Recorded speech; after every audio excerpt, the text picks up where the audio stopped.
everybody. You're listening to the Big Chill Podcast. This is episode 327, the ARC Preview.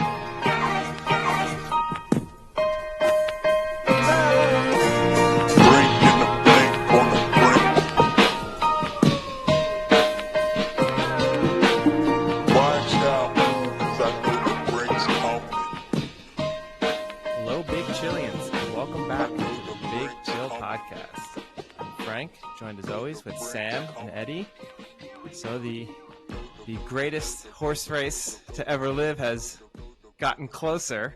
Sam has his bags packed. He's ready to go. How are we feeling leading up to what we call the best horse race, and this year might live up to the hype? Interested by the concept of the living horse of this race. living, breathing horse race. Like this racing track just gets up and starts moving around like some sort of transformer. It'll be interesting, though. Bags aren't packed. Oh, wow, that's a bad sign. Yes, it's What it's time? not great, What time's but your that'll be train? Straight after the podcast, 8 o'clock. Okay, plenty of time. So I'll be up at like 5ish, I guess. 5? It's okay.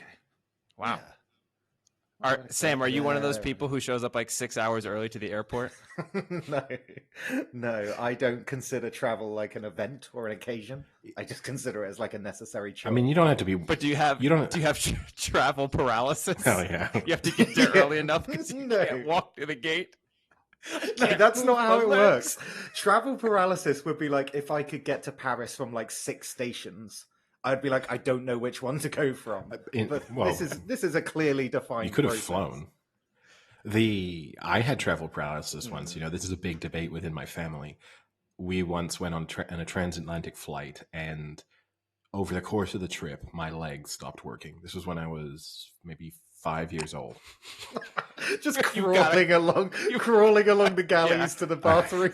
You gotta clarify that. No. What does that mean? So when I was about 5, I think, and I as if I was paralyzed from the waist down, could not stand.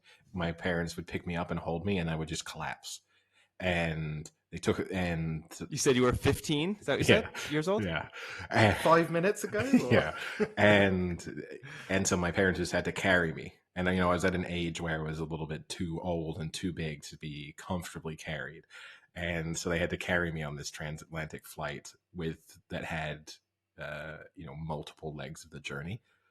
And then there was they took me to a doctor, and the doctor ran multiple tests on me and thought it was something psychosomatic, but at the same time, I wasn't intentionally doing it, because they would literally hold me up and then and I would just like a sack of potatoes, I would just collapse.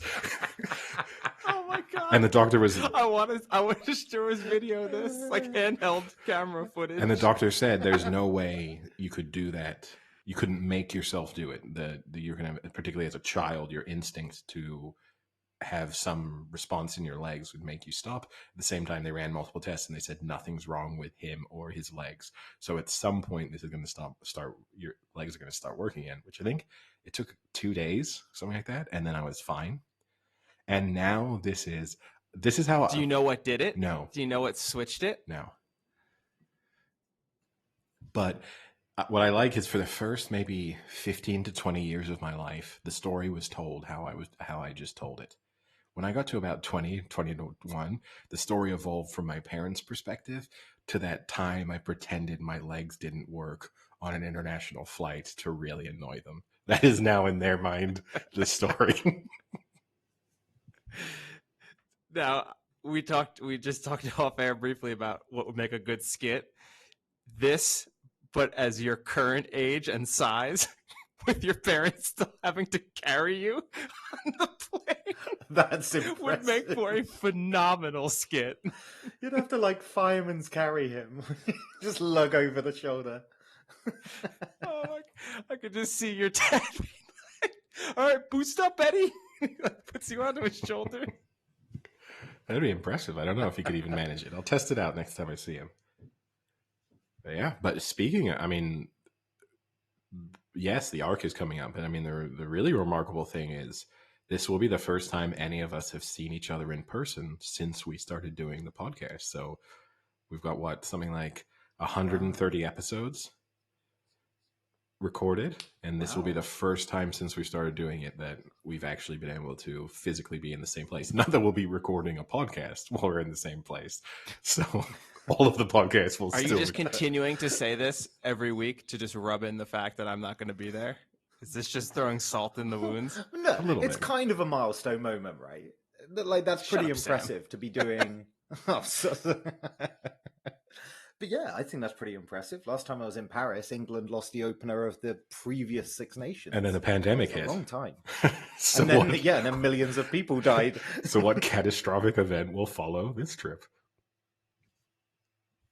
I remember Jake when he was out there, and they obviously had that kind of terror incident in London. He was like, "Oh, this is awful." It's like, it's going to get worse. Oh yeah, someone got stabbed on his road while we were at the rugby. And it wasn't Jake. Yeah. Doing the stabbing. Unlikely stabbing victim. That's what I mean. As opposed to like, Jake, are you okay? Yeah, Sam, I'm right next to you in Paris. This guy is not good, though. He missed. But he deserved it. He took 4 seconds to start his car at the green light. He was asking for it. I did look up because I'll be in Vegas, and I thought maybe if I just win really big on Saturday, I can just hop on a flight and meet you guys. But I don't. I looked already at the logistics of it. There wouldn't be a flight I could catch in time to get there Sunday early enough to meet you guys. Just means it'd be really, really tough. You have to win even bigger. I'd have to win super early. No, you have to win super big, super you early. You have to win super big to private jet money. At least one leg private jet. You can fly commercial on the way back, but one way private jet. What a come down. There's private jet over, like champagne scenario, loses all his money, flies coach back via like all these stops. Economy. There's got to be seat. One person in Vegas, right? That on a Saturday night is going to private to Paris. There's got to be one person. If I can just find that person and tag along.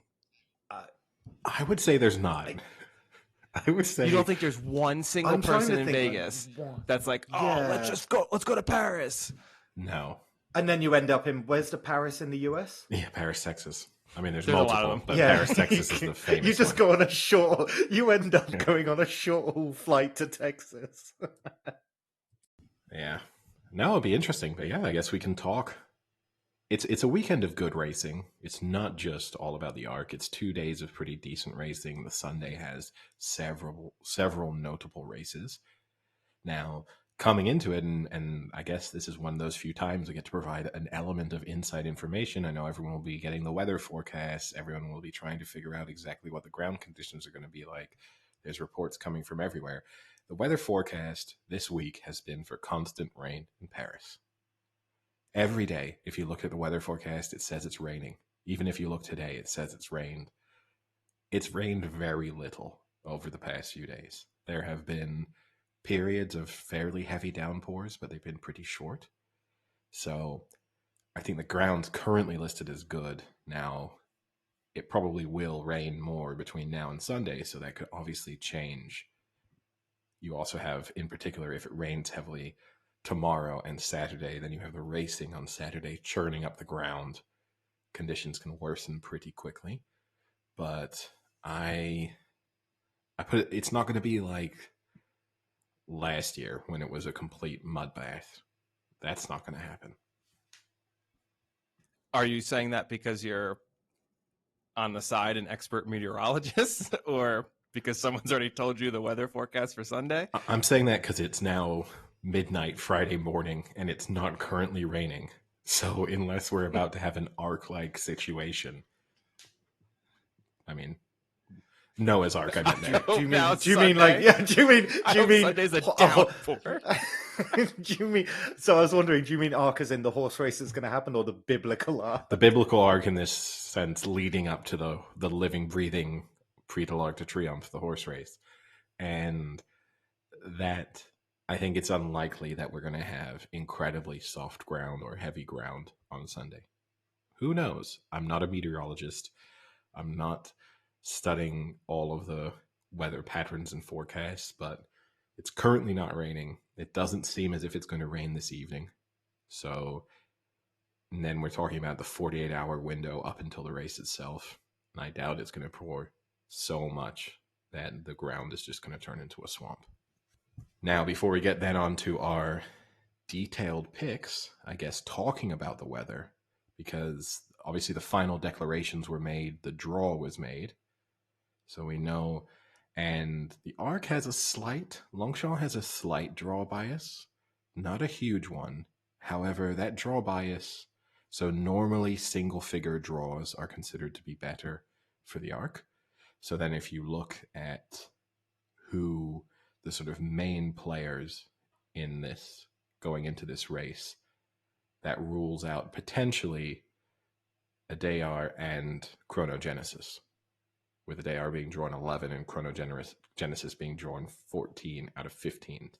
So a bad draw if you're buying into that draw bias. However, when the ground gets soft or heavy, the draw bias tends to disappear. So sort of it's a little bit of a mixed bag. But you just said it's not going to get soft or heavy, according to your expert meteorology. I don't think it will. But again, with the weather gauge I'm just not ruling out the possibility. I'm putting that information out there so the listeners have it at hand when on Sunday they decide who their pick is. If the ground is good to firm, I mean, it's not going to be good to firm. If the ground is good, oh no. If the ground is good, then you would think that those are major negatives for two of the big players at the top of the market. And then you have Hurricane Lane, Tarnawa, Snowfall. Snowfall's 9, so it's just sneaking in to the single figure. That's kind of one of those where it's just in the draw bias category. But for Hurricane Lane and 2, when you're doing the Hurricane Lane Adayar comparison, that's a major positive for Hurricane Lane. It's interesting skewing as well with the draw bias, because obviously Chronogenesis is the Japanese horse, right? That'll get skewed with the betting. Obviously Adaya, because of favoritism, will get skewed in the betting as well. So it's quite interesting that the draw bias goes against them. But best arc ever? It's the best arc I've ever been to, I think. Ooh. So, I mean, I'm not... It's certainly... It's really open at the top of the market, but I tell you what, there's some horses down the market that I really like as well, I have to admit. I mean, you can't say it's the best arc ever until you see it play out. You can say it's the best anticipated or the best, like, horses that are actually showing in a long time. Yeah, but I mean, that's what you're talking... Potential. Because the potential and the quality are high. We're not analyzing... Even afterwards, right? We're not saying it's going to be a blanket finish with 5 horses on the line.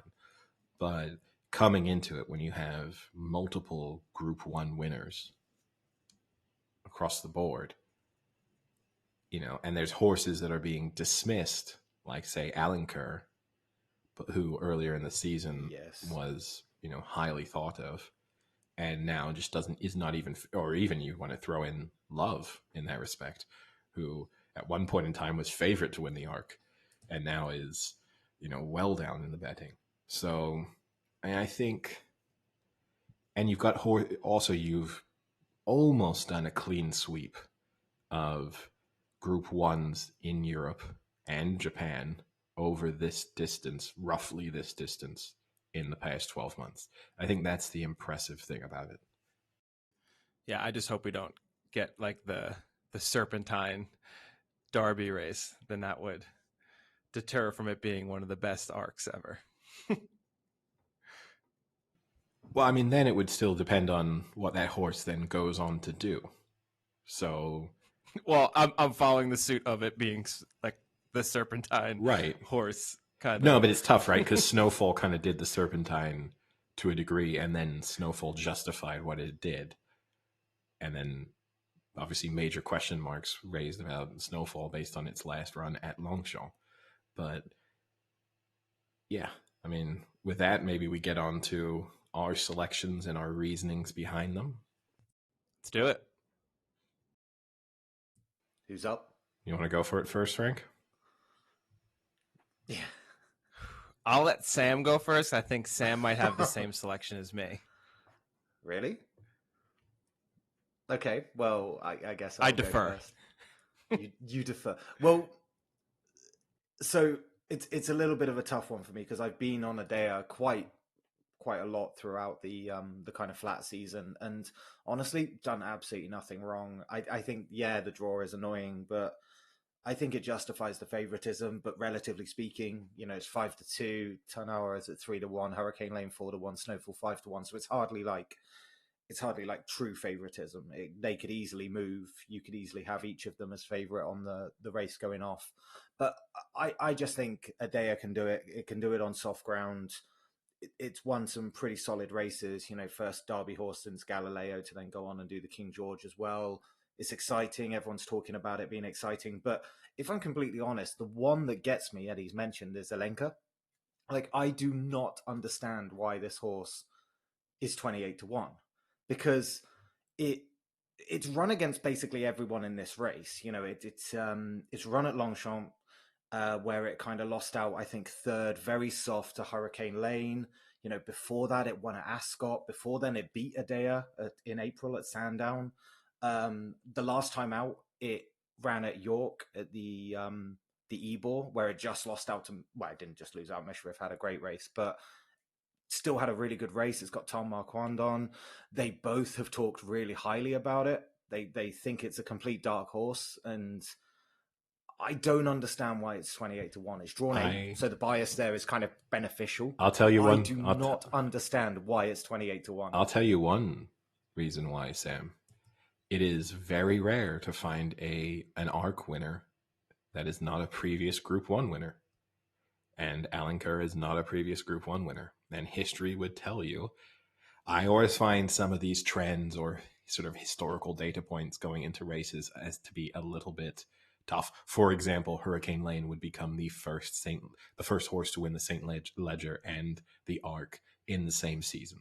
So you would say 101 years of history go against the idea that it could do this. Facts like that to me don't really make sense. If you see what I mean, I don't think you should factor those in necessarily when it's that kind of negative. Oh, it won a race, therefore I must like it less. But in the case of Alan Kerr having not won a Group 1 previously, their history would tell you it probably won't win this. I agree with you, but you look at the quality of the Group 2 that it won, right, at Ascot. So when it beat Tasman Bay, it ran off a Racing Post rating of 111. And when you go to the next race, when it lost to Hurricane Lane, I think Wordsworth was second. Wordsworth came second in that race, which was a Group 1 off a rating of 112. So it's not like it ran a bad race. That was a good Group 2. And I'm not saying it's like a bad Group 1. It's just the way the groups work these days with like Group 1, Group 2, Group 3. They kind of put them anywhere. It's less to do with it being a Group 1. It's more to do with kind of the standard of the race where it goes.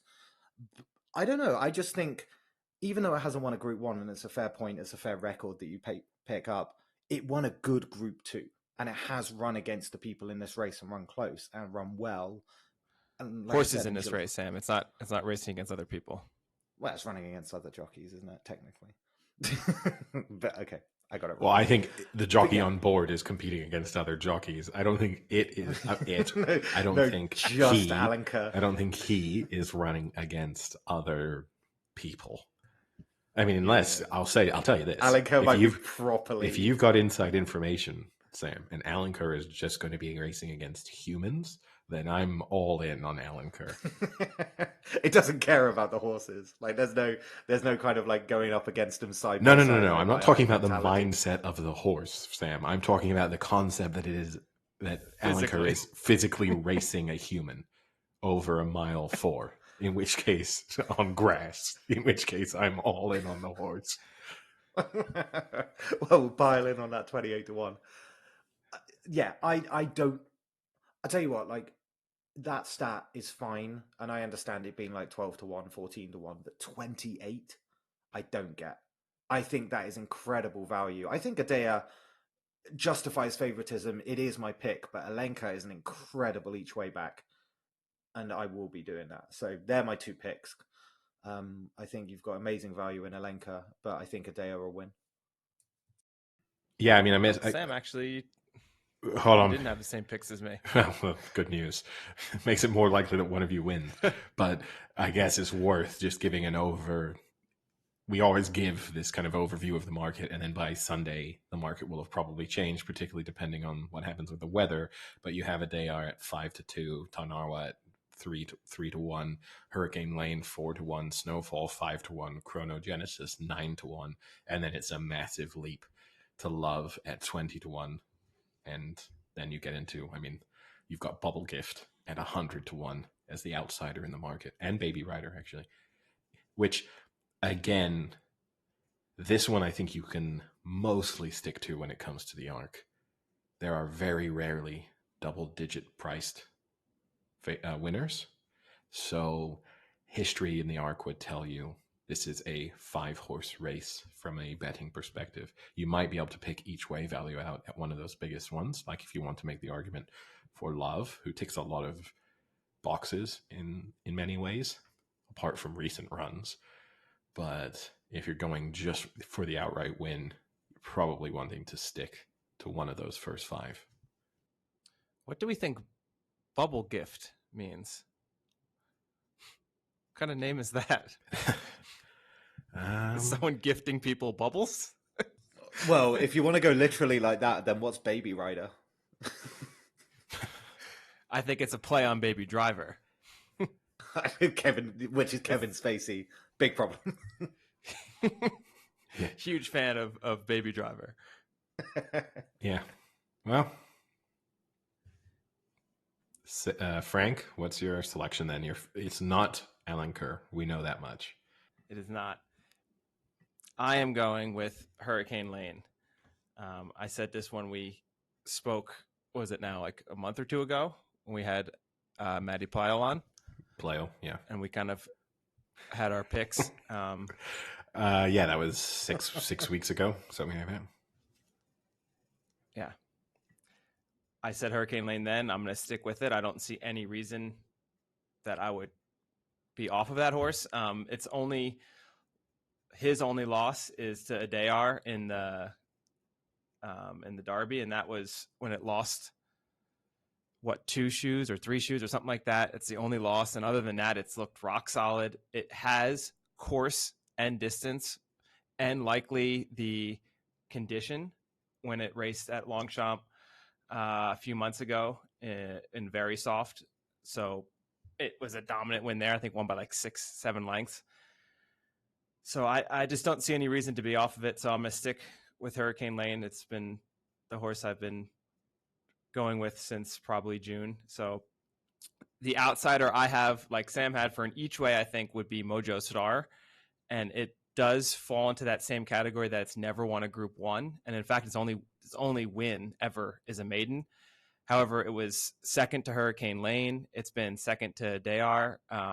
It's run really good races. It's another horse that has the distance spot on. It loves the 1 mile 4. It goes on any weather, so it's been on good to soft, good, heavy. I don't think that'll be an issue. And I think at 25, 28 to 1, I think it's good value that it could finish in that top 3 because it's been finishing in that top 3 with these horses at this caliber all season. The issue I have with that is I don't know who's riding it right now. It's still they still don't have a jockey for it, I think. So Frank, does it concern you at all that Godolphin haven't had an ARC winner? So obviously Adaya for me, Hurricane Lane for you. Does it worry you that they haven't trained one? But there they are with kind of 2 at the top. No, I'm going to say no, and I'm actually going to go the other way with that because I'm trying to think in recent memory horses that have had the potential like these have had, if you know what I mean. Like, I think the fact that they haven't won in a while and now they have these 2 horses that have been targeted for the ARC since, let's say, May or June, I kind of think they're all in and saying we really want them to be absolutely primed, ready to go. Like, these are our best 2 chances in 5-10 years. Like, we need to make the most of it. Maybe. And like, if you look at the lead up, I mean, the lead up has been pretty good. Like, they ran for Hurricane Lane. They ran it at Longchamp. I'm a bit torn. Hurricane Lane's kind of been my tip all season long for the ARC.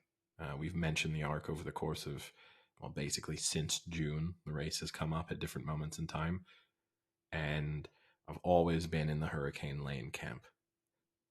However, something draws me back into Snowfall, who had a bit of a disastrous run last time out, really didn't look impressive.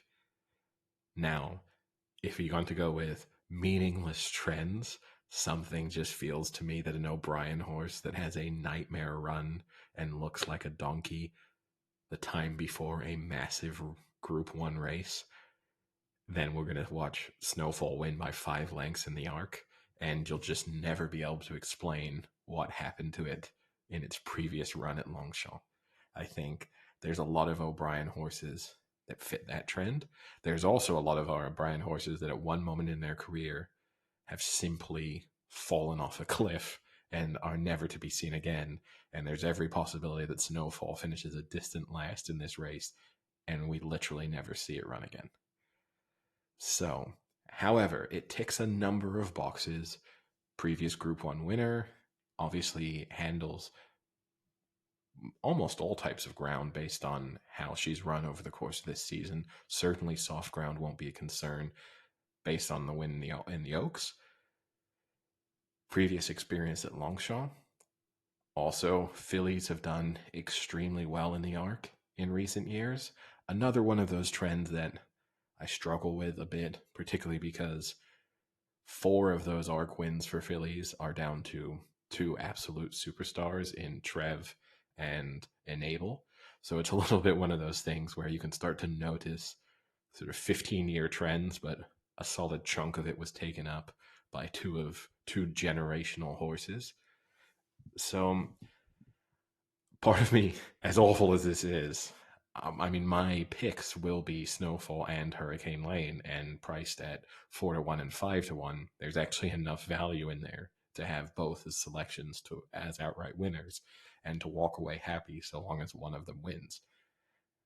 My stronger opinions in some respects are actually at the 2 at the top of the market. Adayar, I don't really like at all.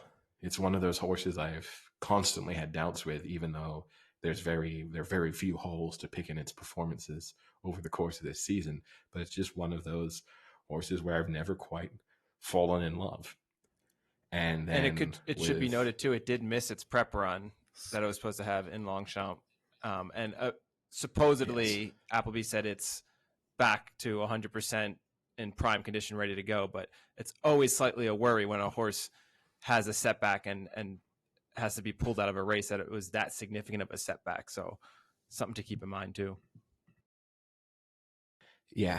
And I have to admit, the Tarnawa love, I don't understand at all. Wait, Tarnawa and Love are racing together? No, don't. I genuinely don't get why Tarnawa is 3-1 second favorite in the market, particularly then when you do factor in the possibility of the draw bias and it's not check that box.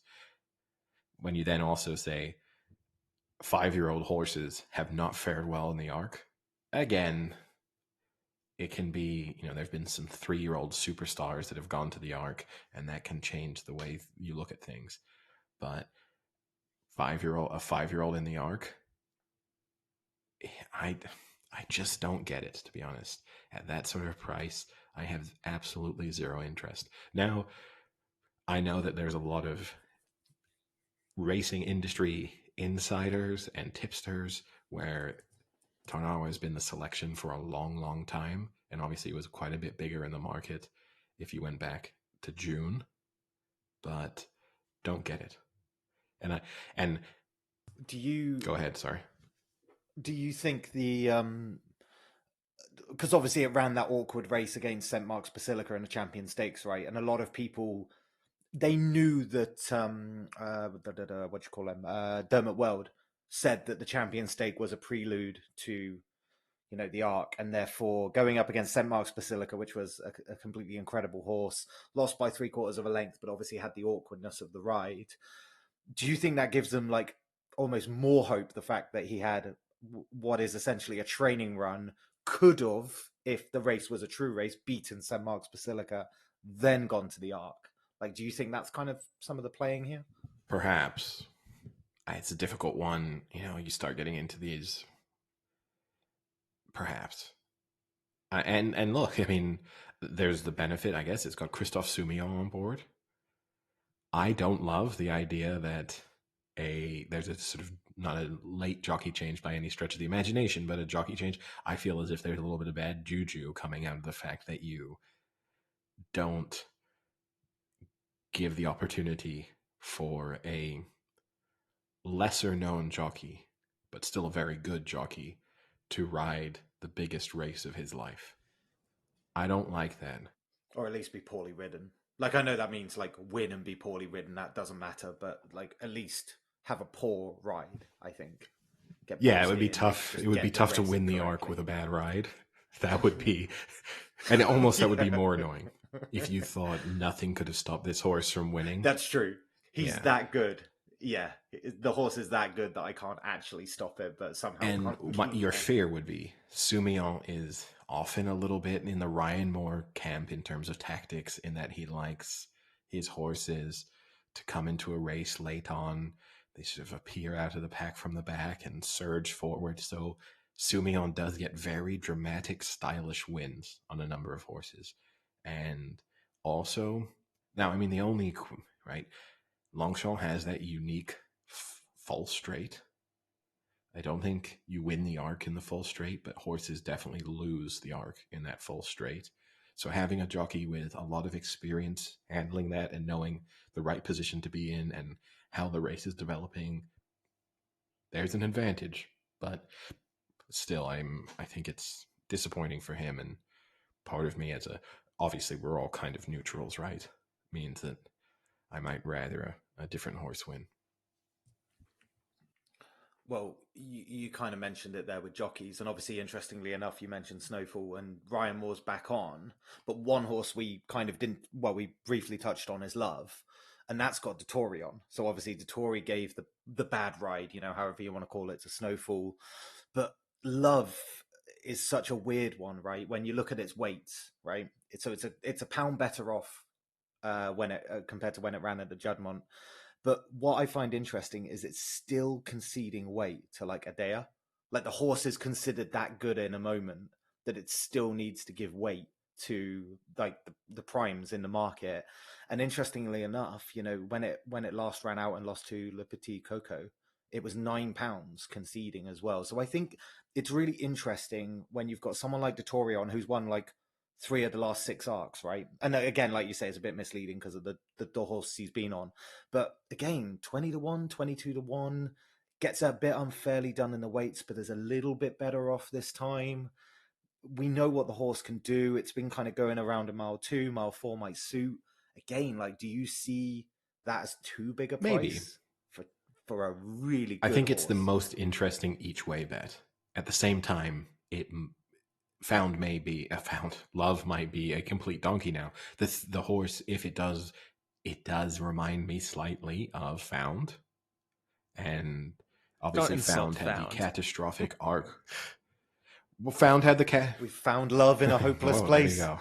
And that Found had that catastrophic run in the Arc 1 year prior to when going on to win, and there are some. I do get some Found vibes from Love, and it could be. I mean, now the difference is the year Found won the Arc. You had the Aidan O'Brien 1, 2, 3 that year. Obviously, came in great form, bossed the race, was then able to have the race go exactly to plan.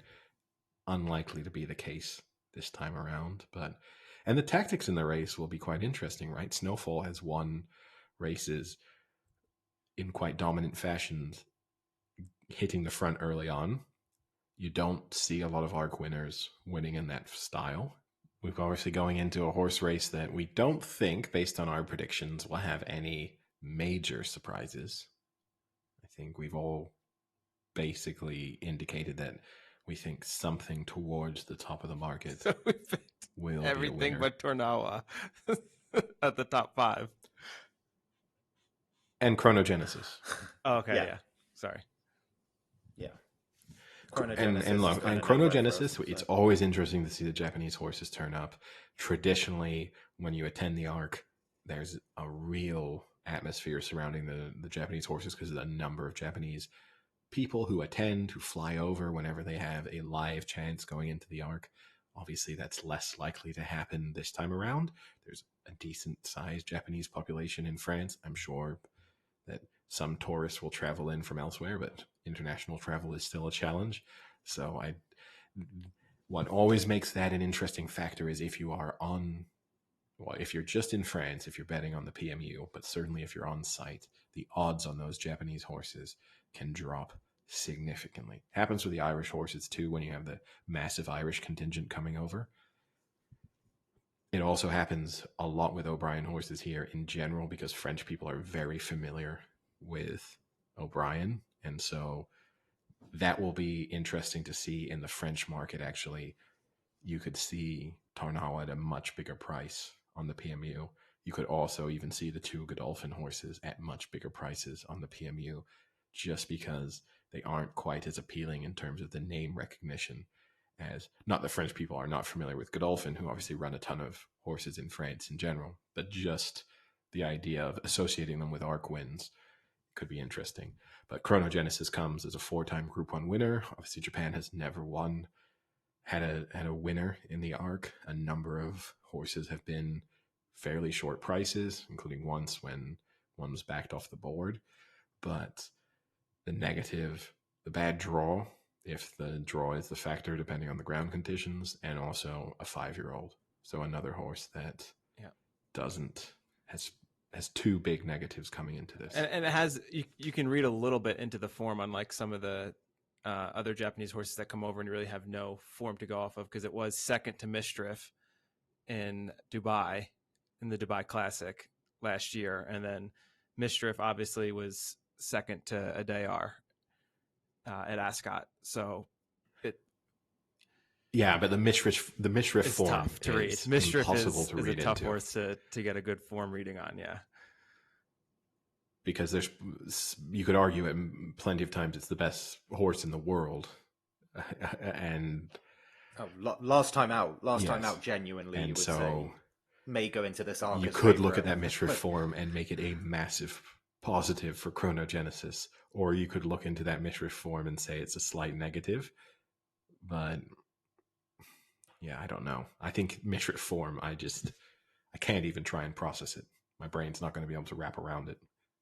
But yeah, we're not predicting surprises, but there was a massive surprise this week in the Champions League, where Real Madrid, one of the more, I think people have gone a little bit overboard with the size of the,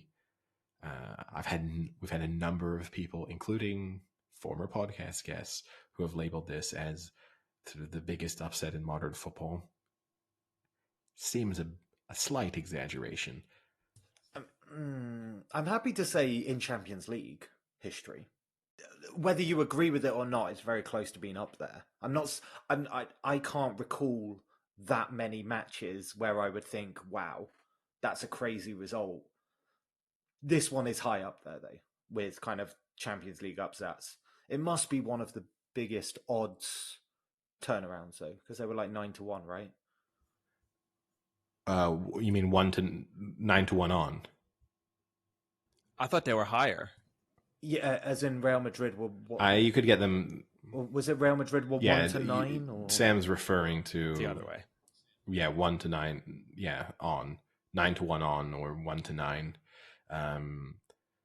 Whereas it was 25-1, roughly, for the win for Sheriff Tiraspol, or however you're supposed to correctly pronounce their name. I have to admit that it's not Sheriff. My Moldovan Sheriff. Yeah, it's because I kept calling them Sheriff, and then I was listening to serious like European football radio, and I was like, why aren't they saying Sheriff?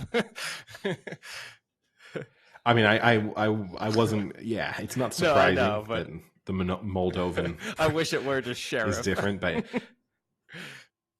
yeah, you're right. I mean, it's hard to think of many bigger upsets, but if we look back through recent years, Barcelona in 2009 lost to Rubin Kazan.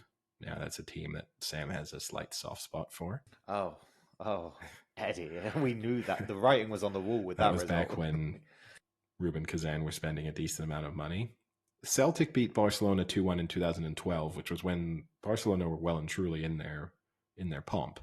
So in some respects, I'd say that's a bigger upset because although the victor is a bigger name, I mean, Real Madrid are not exactly a dominant side in European football at the moment. The only reason I disagree with that is like Celtic have beaten big teams more often than not in Champions League, right?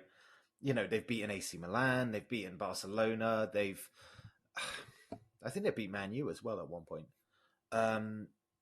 Yeah, I think Celtic do it. Celtic win those games at Celtic Park, right? They just struggle against Kilmarnock. I don't know. But then, yeah, and then they go 1-6 against Dundee and F it up on like a 12:30 kickoff on a Saturday. I say Sheriff or Sheriff. Let's go for Sheriff. I don't even know it. Yeah. Sheriff. Shall we go for Sheriff. Let's go for Sheriff. I would say that's a bigger upset. But I've got one. Group stage games is I've got one that who gives a shit about the upset because Madrid will qualify. Yes, right? that's true. If this was like a knockout game, if this is a knockout game and it happens over 2 legs, incredible. But it's a group stage game. Madrid will qualify. I think this is a bigger group stage upset, which is in 2012. Borisov beat Bayern Munich 3-1. I think that's a bigger upset. Oh, that's a good one. That's a good 2012 Bayern are a very, very good side, better than 2021 Real Madrid are. And but is that Mattia Kesman when he was at BATE? Because I'm pretty sure they had some good players then. And again, not to say that it takes the shine off kind of that win, but I remember when Mattia Kesman played for them. I mean, look, Sheriff have some decent players as well. It's not as if they have unknowns, and there are probably some names that we'll become increasingly familiar with over the years because history would tell you once you get a little bit of attention in the Champions League, players are snapped up very quickly. So in some respects, if I were, it might be a little bit of a poison chalice for Sheriff supporters, for example, because yes, you have this incredible night to remember. And they have won their opening 2 group games, so there is a possibility that they can actually get through the group. But there is also the very realistic possibility that they go out in the group stages, they have a bunch of their players snapped up over the next couple of transfer windows because they've suddenly garnered a lot of attention. Did you see the player who scored? First off, did you see the winning goal? It was a really nice strike. He crushed it. Not live, but yeah, I've seen it. Yeah, it's a good finish. He has a tattoo on his calf of him dreaming of playing in Champions League. I mean, that's a shitty tattoo. The tattoo is him. Like, how does it work? It's like he in bed and he's got like a bubble. That's pretty close, Sam. He's not in bed. He's just standing with like kind of like with a net on the side, and then it's a bubble with the Champions League trophy in the bubble.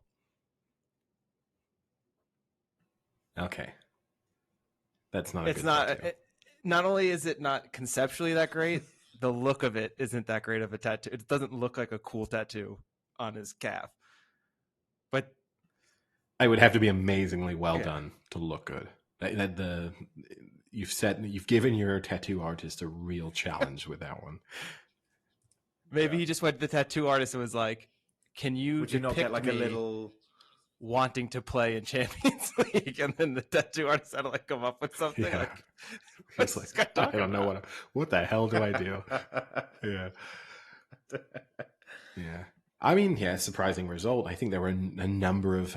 I think the real talking point at the Champions League, obviously, we're already looking at one Spanish team being upset, but I mean, this week, Barcelona being absolutely taken apart by Benfica, and I mean, things are just going from bad to worse for Barcelona, including Ansu Fati getting trolled mid-match. I don't know if you saw that, but Otamendi, No, wow. Otamendi, formerly of Manchester City, now at Benfica, because Fati wears number 10, at one moment during the match, obviously sarcastically, turned to him and went, "Oh, are you Leo? Are you Leo?"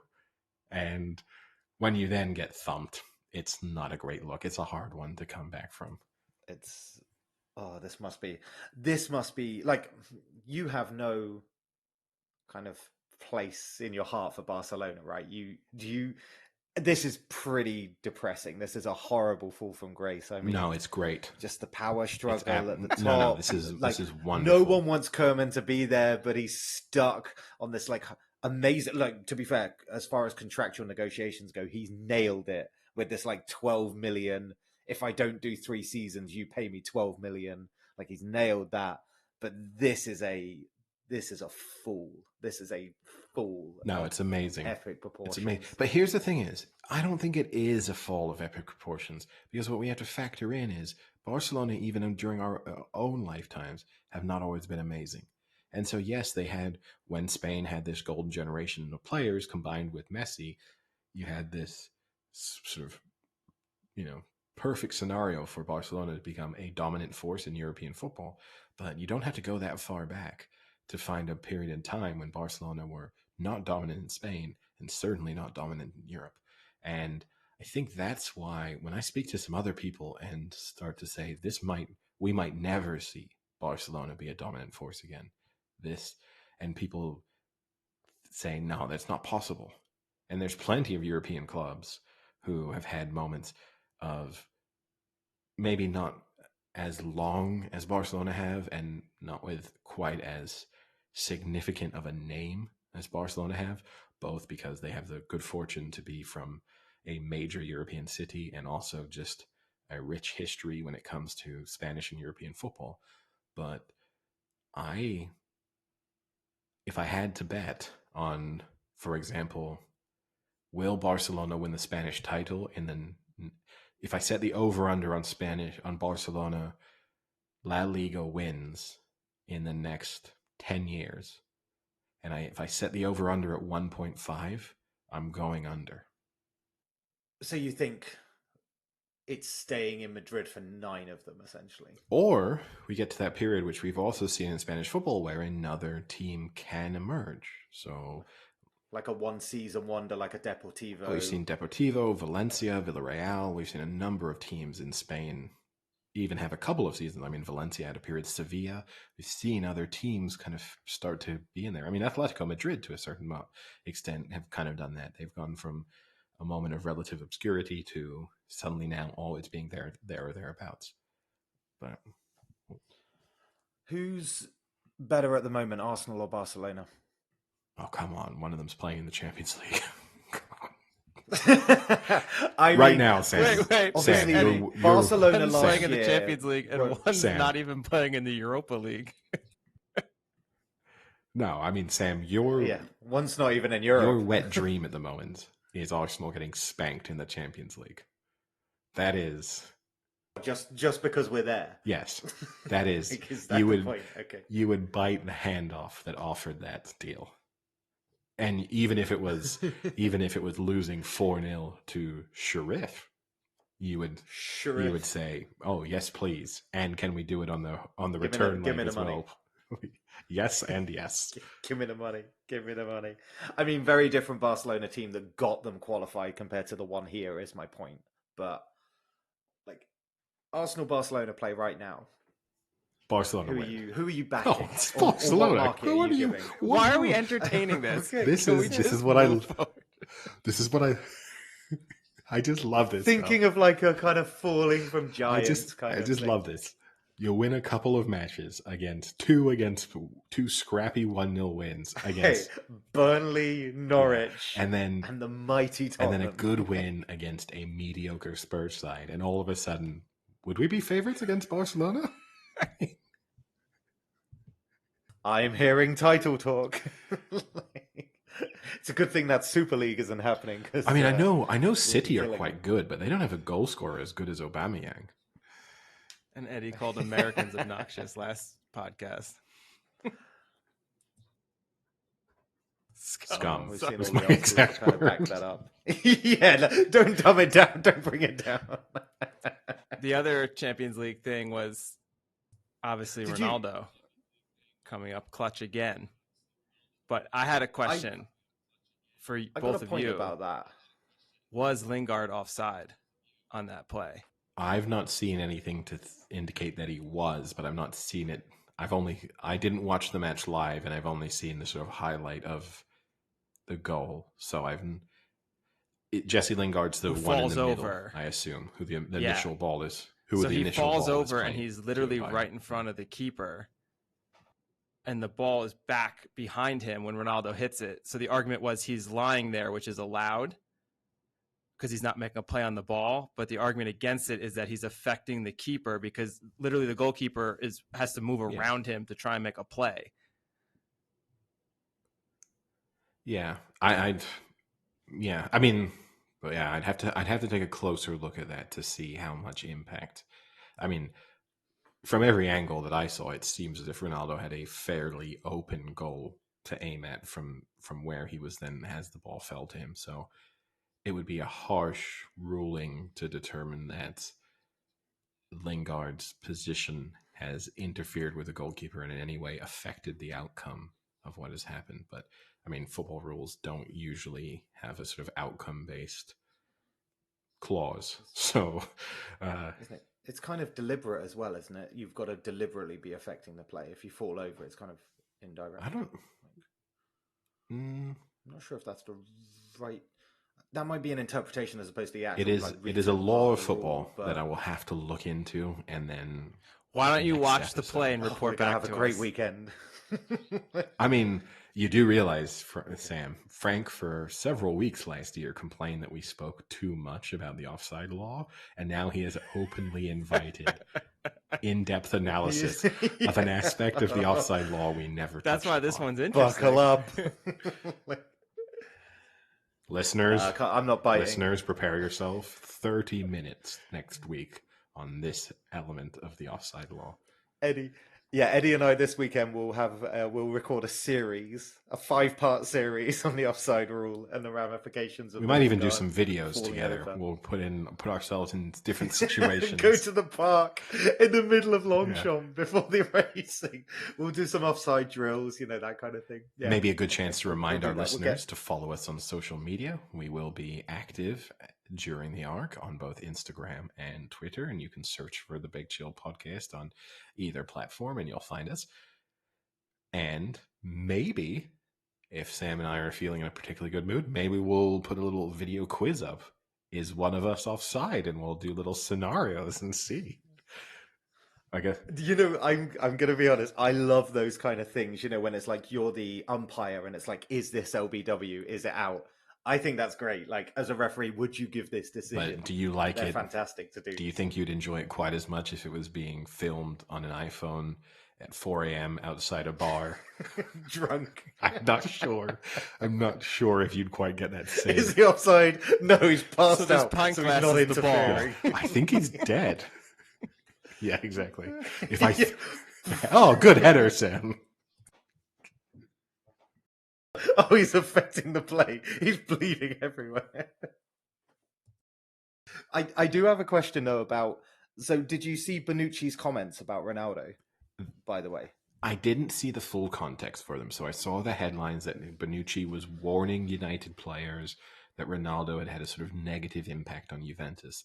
Then, from the quotes I saw, and you can tell me if I'm right, it seems as if that was an explosive headline, maybe not justified by the quotes, because then the little bit of the quote I saw seemed to imply that he was saying that you get the best player in the world, and that it can make you be a bit complacent because you can start to think that he will win matches by himself, and then that is a dangerous path to go down.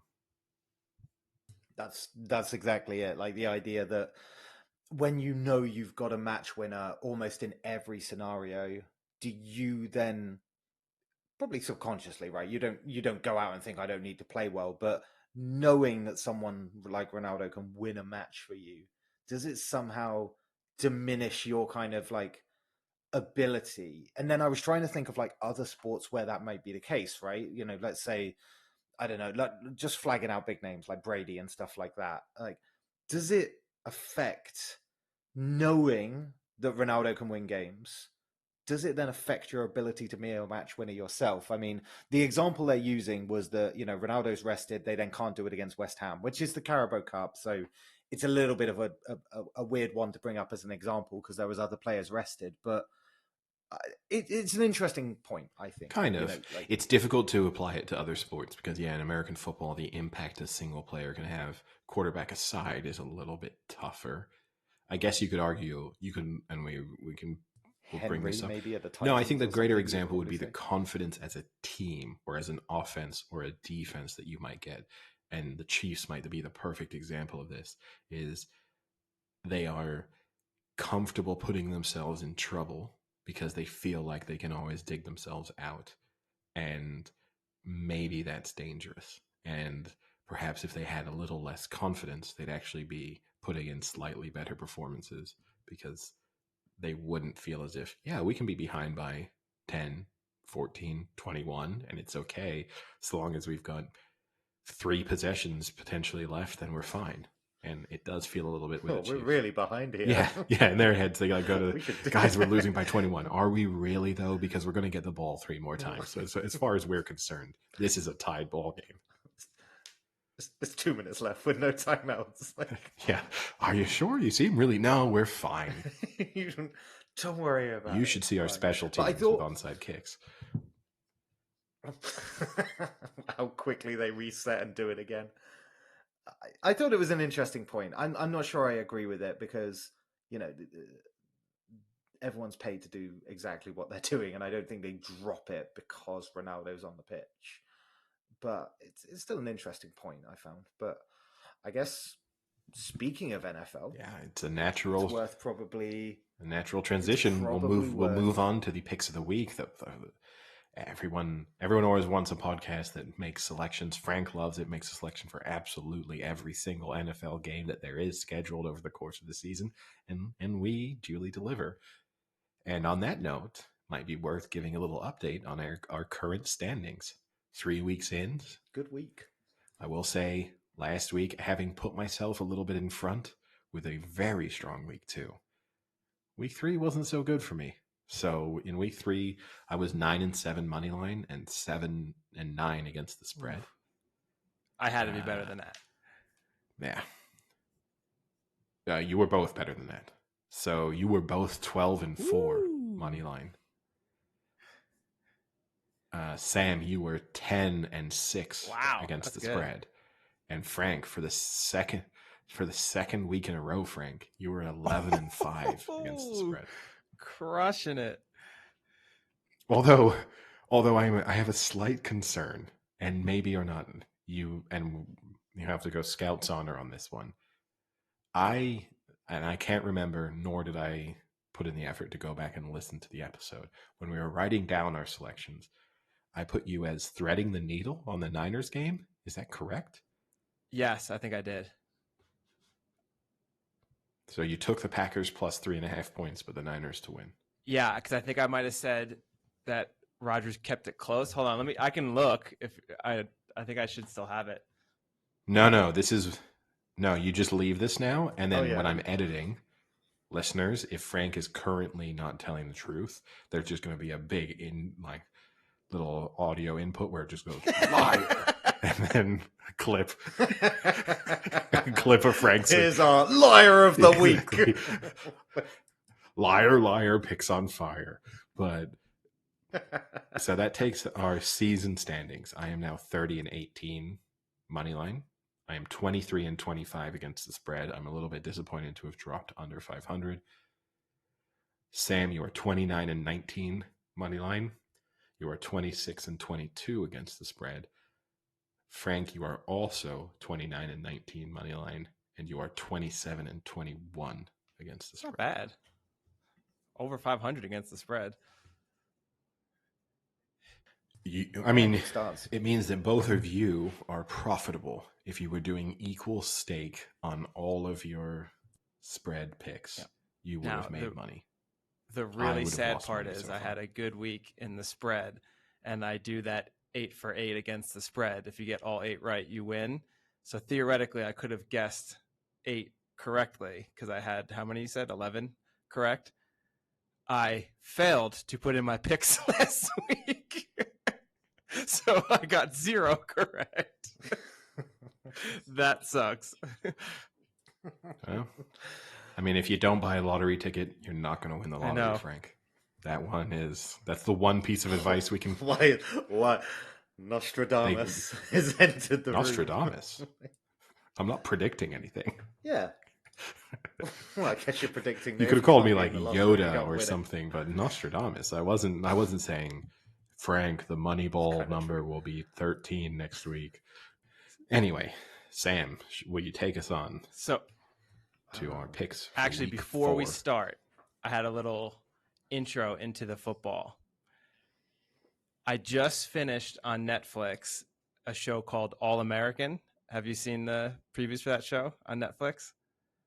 So it's a high school football based show, an American sports drama, you could call it. Made by CW. So people who have made Gilmore Girls, One Tree Hill, Gossip Girl, things like that.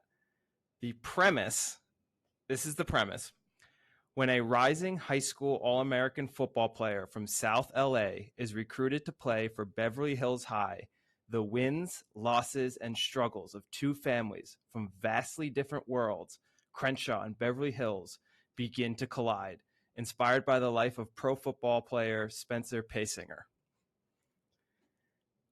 Having said that, and saying it's a high school sports drama, how many cliches can you guess that were depicted in the first 3 seasons of this show? Wait, first 3? You've plowed? Yeah, I've been watching it for a while, but I just finished it, and it's being renewed for a 4th season. Okay, tough job. Star quarterback gets injured. Yes, so on the one Crenshaw team, the star quarterback gets paralyzed for half a season by his best friend who has moved. Yes. For half a season. A remaculous recovery.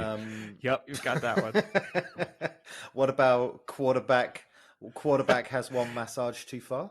That was just the darker side. Darker side. In fairness, though, the first 3 seasons were before the Deshaun Watson, so maybe that's going to be in the new season. Does one of the offensive linemen beat his girlfriend on a bed covered with guns? No, that does not happen. Does the star running back drag his girlfriend's unconscious body out of an elevator by the hair as if she was a garbage bag? No, I was going more along the lines of from previous television shows, not real life NFL. This is high school, not NFL. That's a shame. Yeah. What's that Adrian Peterson one on Family Guy where he goes to the woods with his kid and he looks around and he goes, There's so many things I want to hit you with. Yeah, does the star running back beat his child with a switch and then defend it publicly?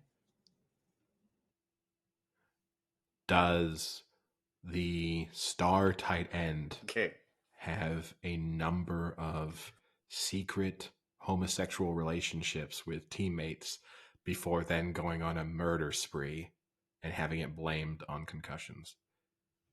No. I'm out then. Well, one cliche, I guess. Okay. Star quarterback. They went for the boring one.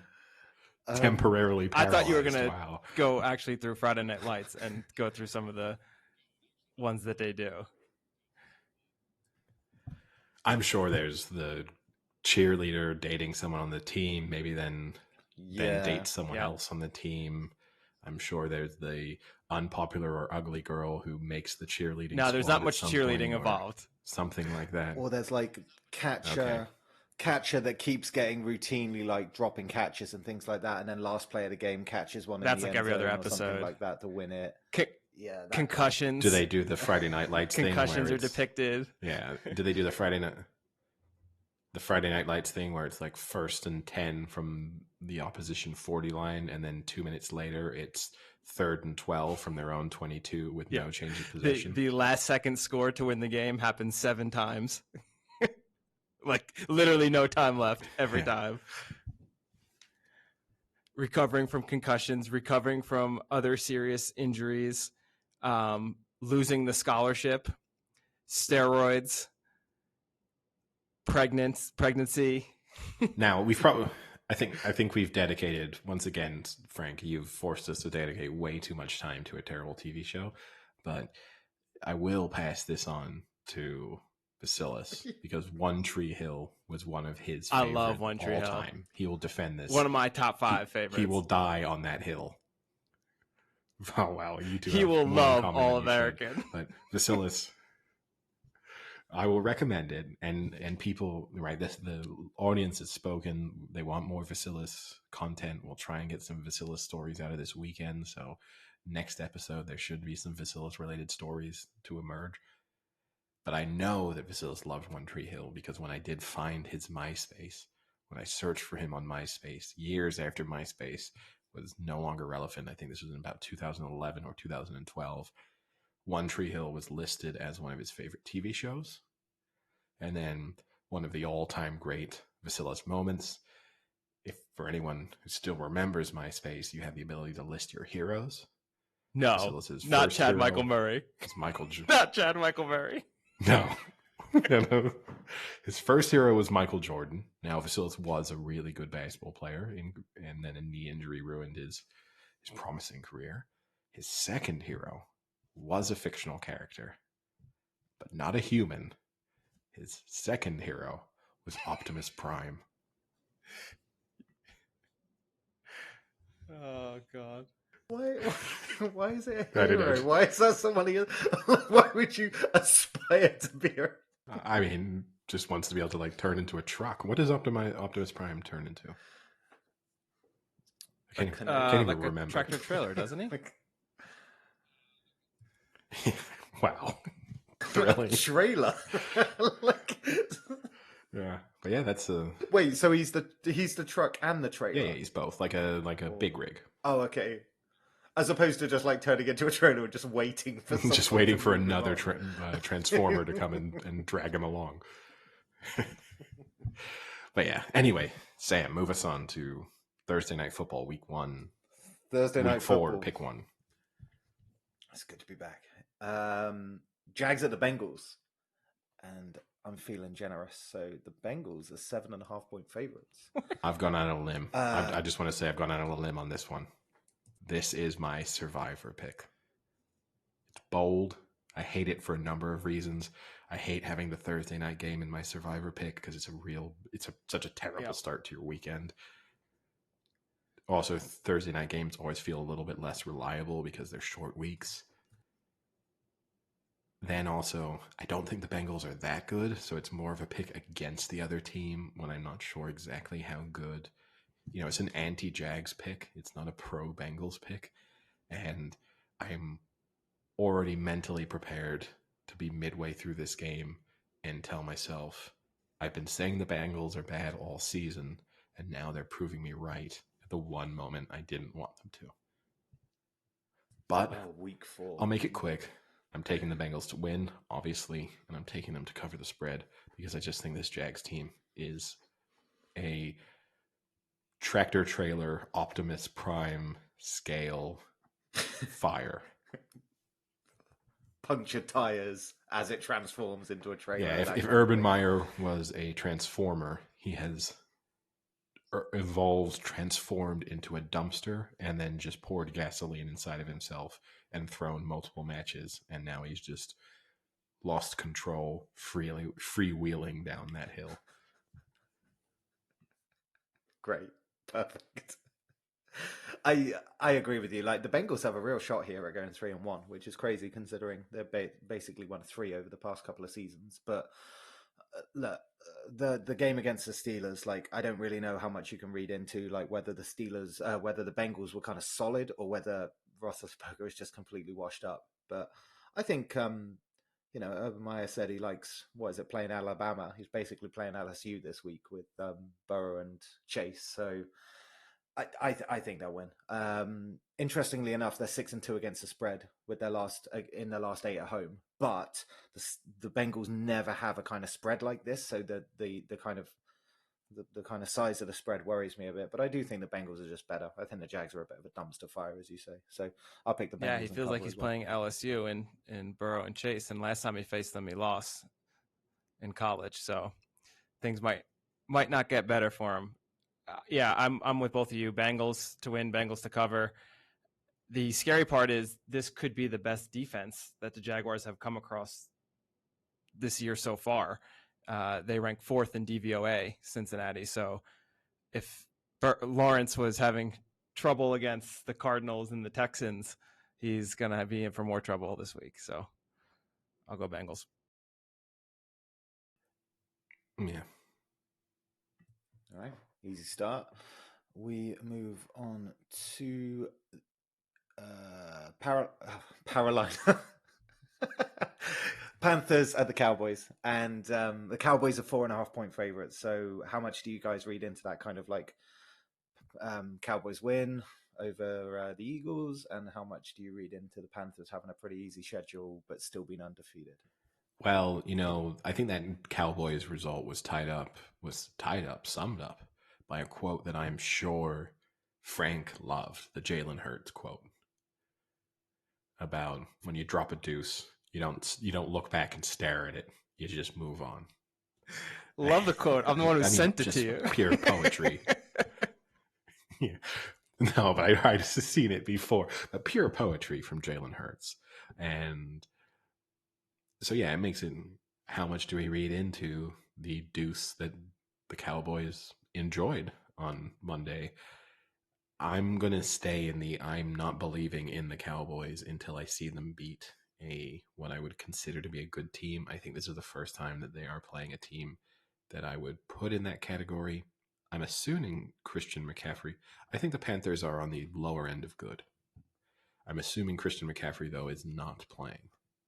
Is this correct? No. I mean, they confirmed he's not on IR, but they also said he's not playing. Yeah. So I'm certain that's and not for happening. that reason and that reason only, I will take the Cowboys to win and cover the spread. But if Christian McCaffrey were playing, then I would be all over the Panthers in this. I'm a little confused about the Cowboys not playing anyone. I mean, they played week 1 against the Bucks, which is a good team that's defending Super Bowl champs, and lost on the final drive.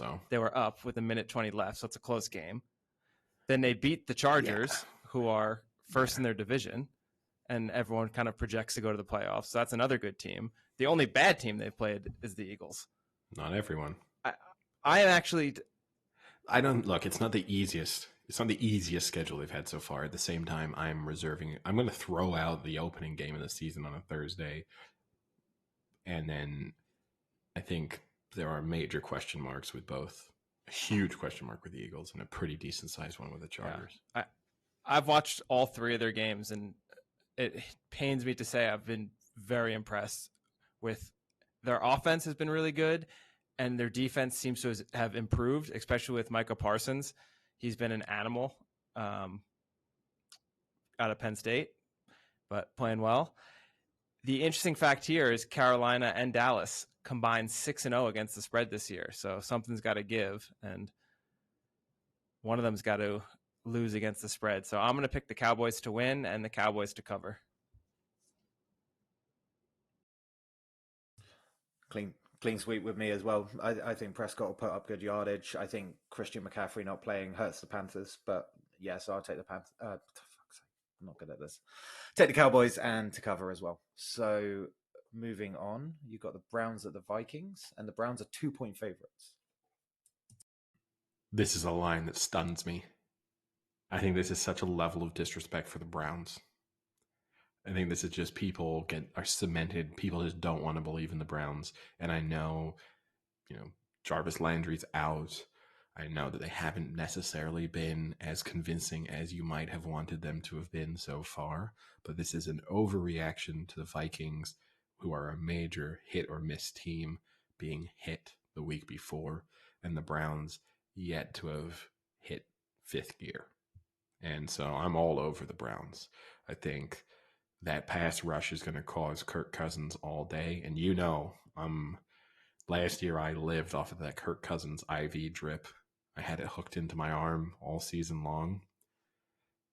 And I'm just, as good as he was last week, history would tell me that Kirk Cousins doesn't put in back-to-back spectacular performances, because he wouldn't be Kirk Cousins if he did.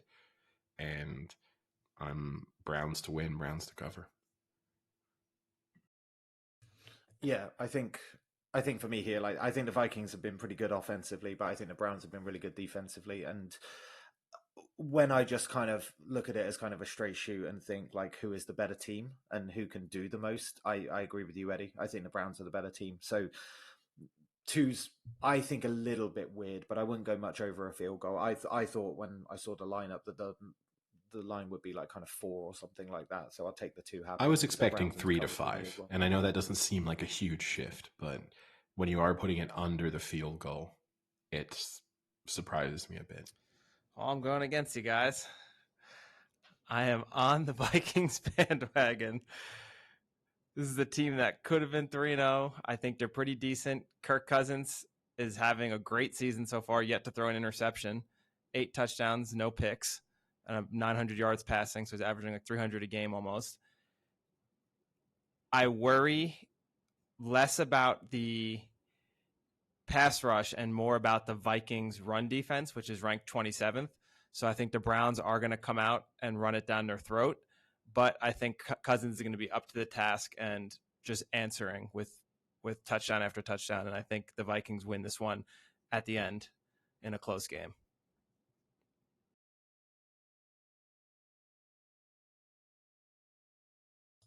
All right. Well, next up is the Lions at the Bears. And I'm going to give you 3 points on the Bears. Don't know who wants... I'll go first. I think the Lions obviously had a pretty tough loss to take against the Ravens, and the Bears just looked absolutely atrocious against the Browns. But the thing is, look, the Lions aren't going to rush anywhere near as well as the Browns did. So I think Fields will have a much better time of it compared to the absolute train wreck of a time he had in the last one. But I actually think of both of them, and the fact that you're giving Fields will get a bit more time. I do think they're actually a better team than the Lions as well. So even if they've got that boon of a close loss against the Ravens, I think the Bears are the better team. And I think I don't like it. I think it's kind of the stinker of the week in terms of a game, but I'm going to take the Bears into cover. I just think they'll have an easier time this time around, and that will help. For starters, I don't even know if Fields is starting. Nagy said that Dalton is still his number 1, and both Dalton and Fields are injured. So I don't even know who's starting. It hasn't been announced yet. But last game, they had 47 total yards against Cleveland. That's the second worst output in the last 20 years of the NFL. And it's plus go ahead. Plus, right, Fields was sacked for 9 sacks. Negative. Yeah, total negative 60 something yards. It was a pitiful performance, and I understand that the Lions aren't the Browns' defense, but they need to be playing a high school defense to jump up and score 5 touchdowns from what that was. That was just awful offensively. So I don't like the pick at all, but I have to go with the Lions just because I cannot trust an offense that put up 47 yards, and with an offense that they don't even know who's starting and no one even wants to say who's starting. It's a disaster. It's a mess. So I'll stick with the Lions. Yeah, I'll be quick. I'm going to go with the Lions. My logic here is a little bit like I've not seen a lot that I've liked about the Lions. I don't think they're very good. This is my game of the week that I don't want to watch a second of. It gets that nice classification. If it's on in the bar that we go to together, Sam, I might be ripping that TV off the wall. But You'll pay the 500 euros. Well, if you throw it over a yard, you would have done more than Fields last time out. I will film it. It will be my tryout for the Bears starting quarterback position. But I feel like the Lions, whilst I haven't liked a lot, they're definitely shown some fight, and they're definitely playing hard for their coach. Whereas I feel like the Bears are cutting into that category where they've almost checked out after 3 weeks. And there are those teams where they might have got to the point where they want their head coach gone, and that the effort levels are not going to be good until he is. And maybe this is a week where they prove me wrong, but for that reason alone, I am going to just stay away from the Bears in general. But I'll take the Lions. Sound advice. Stay away from Lions as well, right? Not just Bears. Next up is the Texans at the Bills. And I guess, Frank, how many points do you want to take the Texans? So I kind of worked this out. The Bills are averaging 39 points in their last 2 games. The Texans are letting up 25 points a game this season. And that includes against the awful Jaguars, is included in that 25. So if you split that down the middle, that's the Bills will score about 32 points. So the question then is, from 32, how many do you think the Texans will actually score against the Bills? And that's how you can coordinate it. So with a 16-point spread, that means that the Texans would have to score 16 points, and I don't think they can. 16 Not with Davis Mills. Well, it's 16 and a half the spread. So actually it's gone out since the line was made. So Bills and cover, or?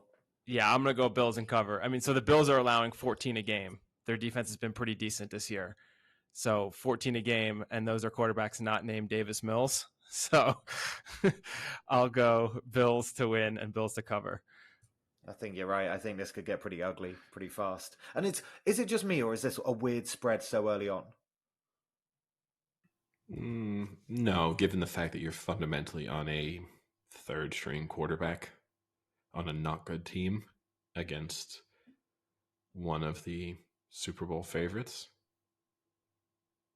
doesn't seem that strange to me. I mean, I was surprised. I was expecting, when you asked Frank how many points do you want, I was expecting him to go Texans -8. But yeah, he's like, what do you mean? I'm taking the Bills and cover. But yeah, this seems like a total mismatch in every department. So I'll take the Bills to win and the Bills to cover. Okay. Colts at the Dolphins, and Dolphins are 2-point favorites. I don't know. I think it was one of those ones when it opened up, I had no idea which side of the line would go on, if that makes sense. I'm just a little bit surprised to see it on the Dolphins side, but I don't know what you think. I don't have much opinion on this one. These are two teams that I haven't watched very much. They don't seem very exciting with their offenses. I thought the Colts would be better than this, and they have had a pretty tough schedule, and I've gotten a little unlucky. So I still think the Colts are the better team than the Dolphins. I just don't see what everyone else sees in the Dolphins. So for that reason, not with much confidence, though, I'll pick the Colts to win and the Colts to cover.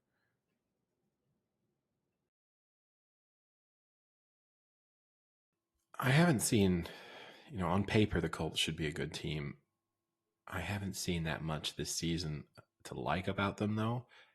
Meanwhile, the Dolphins are good, and the big question mark here is how much of a drop off is it from Tua to Jacoby Brissett, and I'd say it's possibly not even a drop off. And so for that reasons, I think the Dolphins will win, and I think the Dolphins will cover.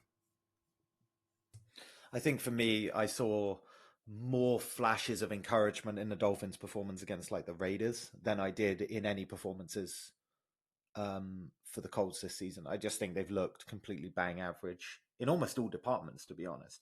But I think the Dolphins, I feel like they can do more.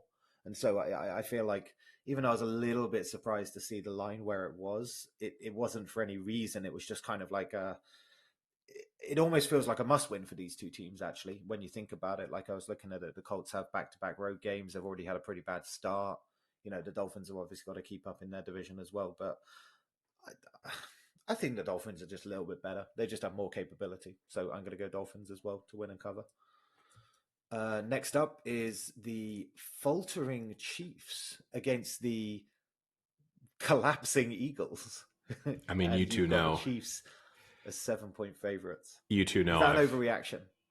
You two know I've got a saying. Always pick the good team coming off consecutive losses. I really thought for a second you were going to try and get it by us, the good team after a loss. You know, I think this game we'll see Tyreek Hill throwing up the deuces, Jalen Hurts dropping some deuces, and OBJ nowhere to be found, unfortunately for him. Yeah. And so many deuces and so many opportunities for him. The Eagles just don't look good. They don't look that good defensively. They don't look that good offensively. And at a certain moment in time, and this might be foolish, but you just have to expect that the Chiefs will have a little bit of a statement to reestablish themselves as one of the better teams in the league. And if you are the Eagles, this must feel as if you might be playing the Chiefs at the absolutely the worst time. I mean, you also have to throw in, if the Chiefs do lose this one, depending on other results, but they could actually have a serious struggle then.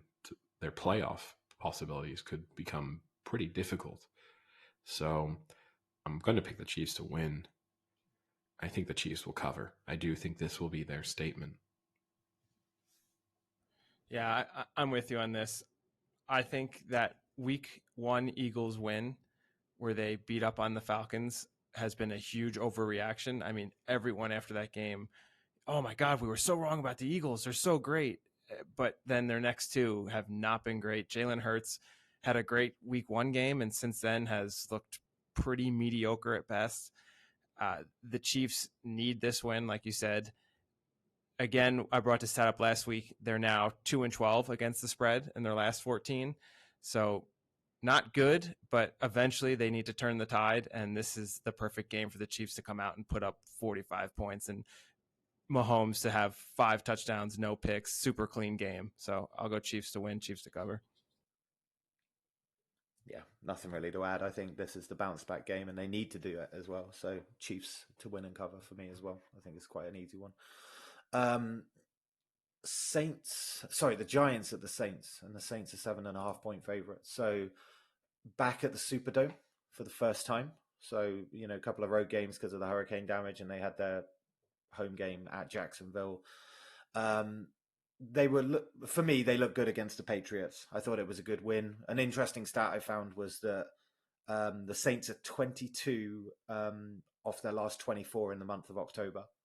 They win a lot in October. It's a weird stat, right? But it's kind of an interesting one. Hey, we were riding high on Mahomes never loses in September, and then he went and lost twice. So. Look what happened. So, but I just think, like, I take Frank's point about the fact that, you know, the Giants have actually run a lot of teams close so far, and, you know, they've put up some okay performances, like, defensively. But I'm gonna go with the Saints in this one. I think with the Superdome kind of back in full swing and the Saints looking good in their last time out, I just think the 7.5's a good one. So I'm going to take the Saints and cover.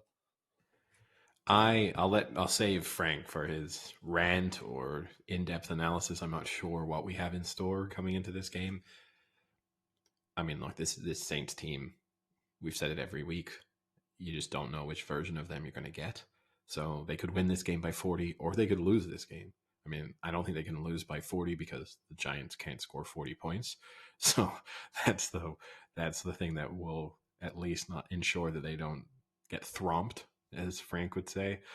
But this could also be a battle of turnovers. This could be Jones fumbles versus Winston picks. I feel most comfortable picking the Saints to win just because even though I think they will be inconsistent, they're clearly the better team. And if the good version of them turns up, then I don't think this will be that close. But the Giants are not a complete shambles. They have been pretty good in every game. So I'll take the Saints to win, but the Giants with the points. Yeah, they've lost their last two by a combined 4 points, the Giants. So they haven't been in shambles, but they still can't find a way to win. The last time the Giants played the Saints in the Superdome, the Saints won 52-49. So I do not think we're going to be seeing that type of offensive production from the Giants this time in the Superdome, unfortunately. Yeah, I mean, you can't pick the Giants here. I think you have to pick the Saints. The interesting thing I think about the Giants is they're debuting their all whites. So they're debuting their white pants. And the New York Giants Instagram posts put up their post, whatever it was, Daniel Jones with the whites, and it said, debuting the white pants for the first time ever. And the comment section was just brutal. Debut a win, maybe? Okay, how about a win? Nobody cares. Win. Y'all better debut a win. How about you debut a fucking win? Just to lose again? Cool. Saints by 49? Thank God. This will fix everything. At least we get to see the grass stains on Danny getting sacked 6 times now. So you've read your comments. What did the other people say? Maybe debut a general manager. Maybe debut an offensive coordinator. Now when they shit themselves in the fourth quarter, we can see it through their pants. That's a pretty good one. So, yeah, you got to love when the official team puts that up and all it is just posts, comments ripping on them. And, I mean, they deserve it. So Joe Judge this week said that he doesn't believe in analytics because he doesn't believe in an Excel sheet being able to tell you, if Excel was going to win football games, Bill Gates would be killing it right now. Yeah, Bill Gates would be crushing it. And so many people commented saying, I think Bill Gates is killing it right now. So... So you're Saints into cover? Yeah. Okay. Got it. Titans at the Jets. And I find it insane that the Titans are only 6.5 points. I think it's crazy. I think the Jets can't score. And yeah, the Titans have a few defensive issues, but not to the scale that the Jets have offensive problems. I think Henry will run wild in this game. I think 6.5 is a great spread. So yeah, Titans and cover. I do kind of agree with you, but then the thing that makes me slightly cautious is whenever you see those lines when you just can't understand them, they often turn out to be right. You know, there's something that makes me uncomfortable that I'd almost feel more comfortable if this line was Titans -12. I'd feel more comfortable picking the Titans than I do it at this line, which makes absolutely no sense, but somehow in my mind makes perfect sense. I will take the Titans. I get what you mean. Is it like a bookie's typed it in wrong and missed a 1 or something like that? No, it's not that. I'm not implying. It's more that do they know something I don't know? It's the thing you try and work out. And I'm going to take the Titans to win and the Titans to cover. This does seem a total mismatch. There's just nothing to like about the Jets so far. They seem poorly coached. The level of play has been bad. They're bad offensively. They're bad defensively. There's just nothing good so far. And the Titans are, they are who we thought they are. Just to say. Oh, there it is, ladies and gents. And I agree with you. They'll be able to move the ball no matter what. And their defense isn't always spectacular, but they'll be able to move the ball. I agree with both of you. I don't know how the spread is what it is. The Jets are averaging fewer than 7 points a game right now. They haven't scored a touchdown since week 1. I don't get how this spread is in double digits. Maybe they think that Henry's just going to run it every play and then get stopped at the 1 yard line and not score or something. But I don't understand how you could take the Jets in that scenario against the spread. So I'll go Titans. All right. Closer game now. Washington at the Falcons, and Washington are 1.5 point favorites.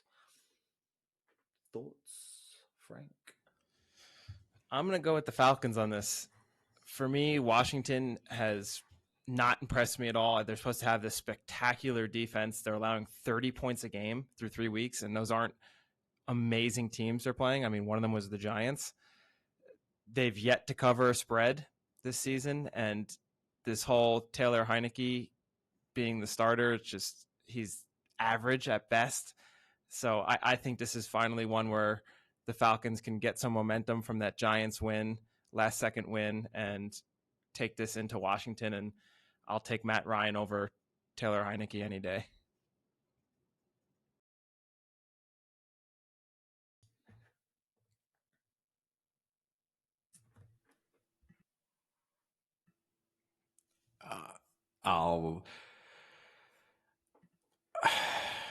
I don't know. Okay, I'm going to go on. Washington.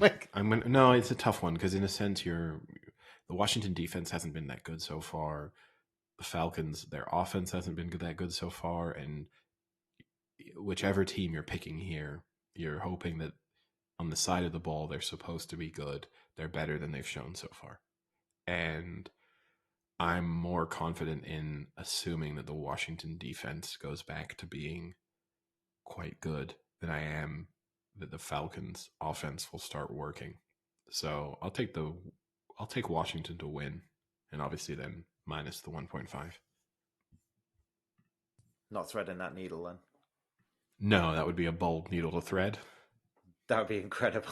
I guess you could also I say agree with you. It's a kind of semi-hedge. If for a pick's purpose, if I don't really know who to pick, I could basically take each one. Washington win, Falcons cover, and obviously if the Falcons win, you've got one of two. Exactly. Right? And you've got the spread. We've got a tactic there, right? We could do tactical now. But I actually agree with you. Like, look, they've had a bad start. It's been pretty like a really disappointment seeing this Washington team that's kind of meant to have like this good overall roster, especially defensively. But at some point, more will come from that unit. And you've got to think against what is kind of like not a great Falcons team. I think that this is where the defense will kind of come into its own. So I'm going to take the 1.5 from Washington as well.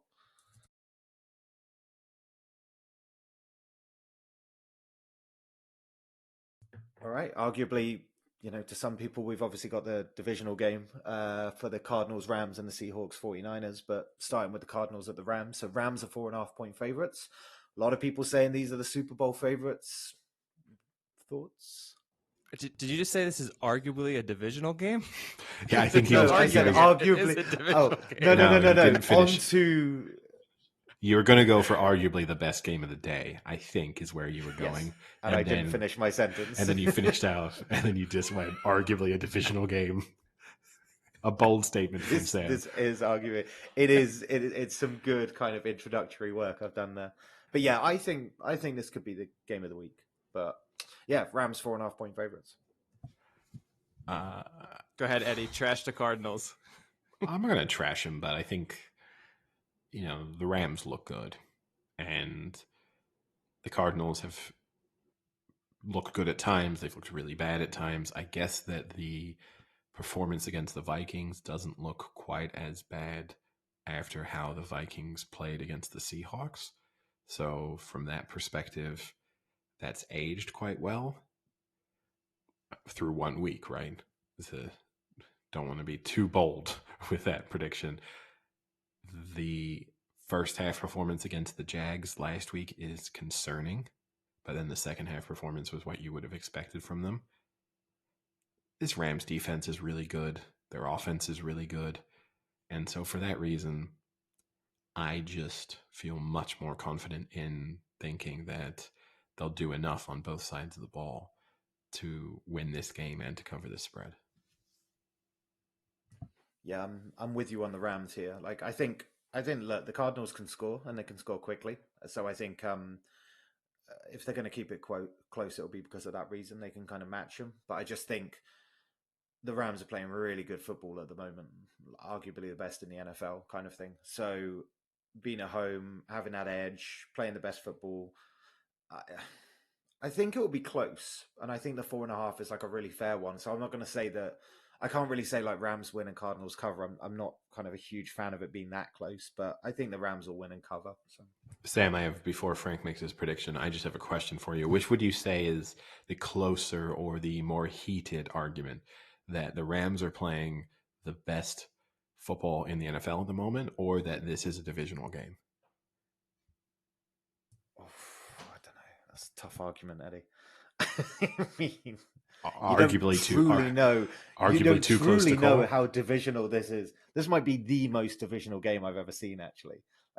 For me, it's a no-brainer. But yeah, tough argument indeed. Maybe he meant to say this is a arguably divided game because not everyone is choosing the Rams. But I am choosing the Rams. I wanted to choose the Cardinals. I really do.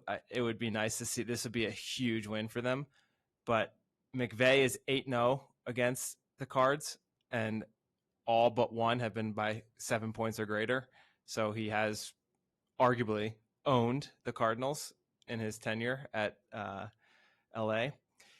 The surprising thing is the Cards defense is pretty good, and maybe this is just because they've played the Jaguars and the Titans, but they're one of the best pass defenses in the NFL right now. So coming from a team who, I saw the statistics so far this year, they're like completely abandoned play action. The Rams, I don't know if you saw that. Their statistic went from they were like 15th in play action last year to now dead last. They just straight drop back and throw it. They don't even care to fake off the defenders anymore. They're just going for it. So maybe the Cardinals do match up with a good pass defense, but I don't think that's the case. I think it's more just reading into who they've played. So for that, I think the Rams are the best team in the NFL. So I'm going to stick with the Rams to win and the Rams to cover. Over under on this game is 55. What do you think about that? I'd probably go over. Yeah, I'd go over. I'd expect one of them to score 30 plus points and not be a total blowout. So I'd go over. So a potential NFC West matchup here in the Seahawks and the 49ers. So 49ers are 2.5 point favorites. So anyone concerned by the Seahawks being 1-2? Eddie, concerned about the tough loss to the Packers? Like, what are you thinking here? Well, I know Frank loves meaningful statistics. And I got a doozy coming into this one. Kyle Shanahan has never lost back-to-back games with Jimmy Garoppolo as his starter. So, ooh, I can match it. Russell Wilson has never lost back-to-back-to-back NFL games. So one statistic will be right still, unless it's a tie, I guess. This is what we're saying. We've got to pick the tie, an option we do not have in our moneyline picks. I think, I was encouraged. We spoke about the Packers game, the Niners-Packers game. I was encouraged by that performance, even though it ended up, the final minute could probably have that one back. But I was overall encouraged by how they played in that second half in particular. The only issue is that their offense looks stop-start at the moment, and for a couple of drives looks as if they're never going to be able to get a first down, and then suddenly they'll put together 90-yard drives where every run goes for 5 or 6 and almost every pass attempt is a completion and everything looks so easy. So You're going to have bad moments, I think, in this game for the Niners, but the Seahawks have not looked good so far. They've yet to put together anything resembling a complete game, even in their wins. And then last week against the Vikings, they were just totally outplayed. So I'm going to pick the Niners to win and the Niners to cover. But you do feel this is a divisional rivalry where the games kind of throw form out the window a little bit. So I don't love it as a pick necessarily, but I'm picking the Niners. Yeah, this is arguably the more important divisional matchup in the NFC West, I think, because the loser here could be sitting on the sidelines of the playoffs, especially if it's the Seahawks. Yeah, if going it's the down Seahawks, to 1-3.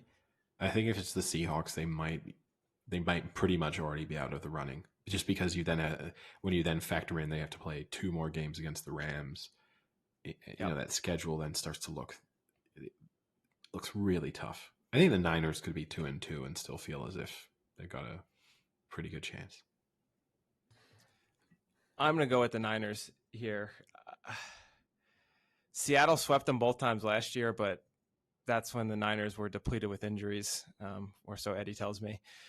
But I'm with Eddie. I just have not been sold on the Seahawks. They just do not look like a good team.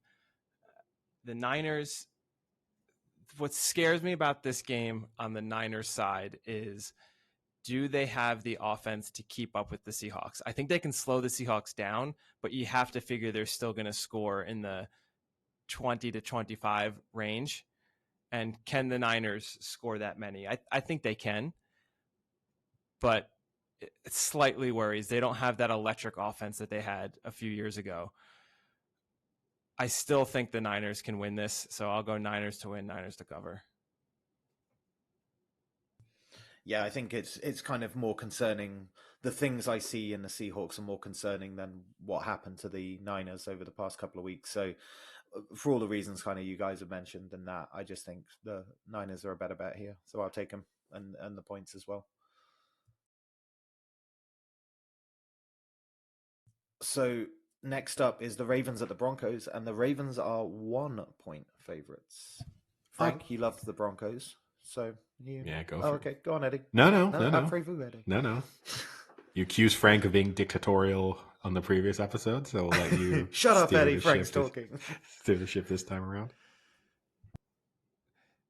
Yeah, this is the Louisville fan dream matchup here, huh? Teddy Bridgewater versus Lamar Jackson, both Louisville QBs. If you had to choose between those two, I'm going to choose Lamar Jackson every time. Teddy Bridgewater, he's playing great. He's playing mistake-free, but I think he's got like top 5 QBR in the league, but it's still Teddy Bridgewater, and he has that very low ceiling. He can play mistake-free, but he's not going to win you games. And Lamar Jackson can win you games, and he has been winning them games this year, and I think he'll continue to do that. And Bridgewater is without KJ Hamler and Jerry Jeudy now, so he's lost his 2 best receivers. So I'm going to go Ravens on this one. Yeah, the Broncos are 3-0, but they've yet to play a team that has won a game this season. So when we talk about teams with soft schedules, they've definitely had one, whereas the Ravens have kind of run the gauntlet so far to a degree. I mean, maybe not run the gauntlet in the way they beat the Lions, maybe not in the fact that they had to play the Lions. I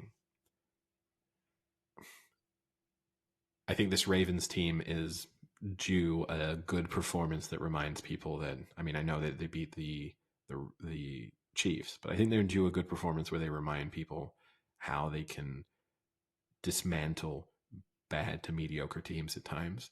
I think this could be the time they do it. I think their defense is pretty good. Their offense, obviously, heavily reliant on Lamar Jackson and how effective he is running the ball. Now, here's a real question. So I'm going to pick the Broncos. I'm going to pick the Ravens to win and to cover. Saying all that. They're due, but I'm going Broncos. I'm going to pick the Ravens to win and to cover. Here's a question for you. Lamar Jackson is currently leading the NFL in yards per completion and yards per carry. No player in NFL history has led both categories in a single season. Does he have any chance of finishing the season as the leader in both yards per completion and yards per carry? No. You know why, Eddie? Because he's not an elite passing quarterback. But that could Contrary work to what everyone thinks. No, but do you know what I mean? That could actually almost work in his favor because it's not yards per attempt; it's yards per completion, so in a weird way, inefficiency on simple throws that maybe a better throwing quarterback might make. He'll hit like a receiver downfield for a big play, and then throw a couple of interceptions or incompletions on more basic throws. So it might even work in his favor that he isn't a stereotypical passing quarterback. Yeah, I see what you're saying. I mean, that does kind of make sense, but no, I still don't think he can do it. I mean, what about the rushing side of it too? I don't know if he can keep that up. He must have a good chance of leading in yards per carry, just because he doesn't have to do what a running back would do, which is occasionally just pile head on into a line of bodies and have several attempts where you're just gaining a yard or 2 yards. He does tend to have decent gains on a lot of his carries. So, but the sacks count, don't they? Because he does have that occasional like negative 15-yard sack. It'd be interesting to know. They do in Madden, but I don't know if they do. I don't know if statistically they do in.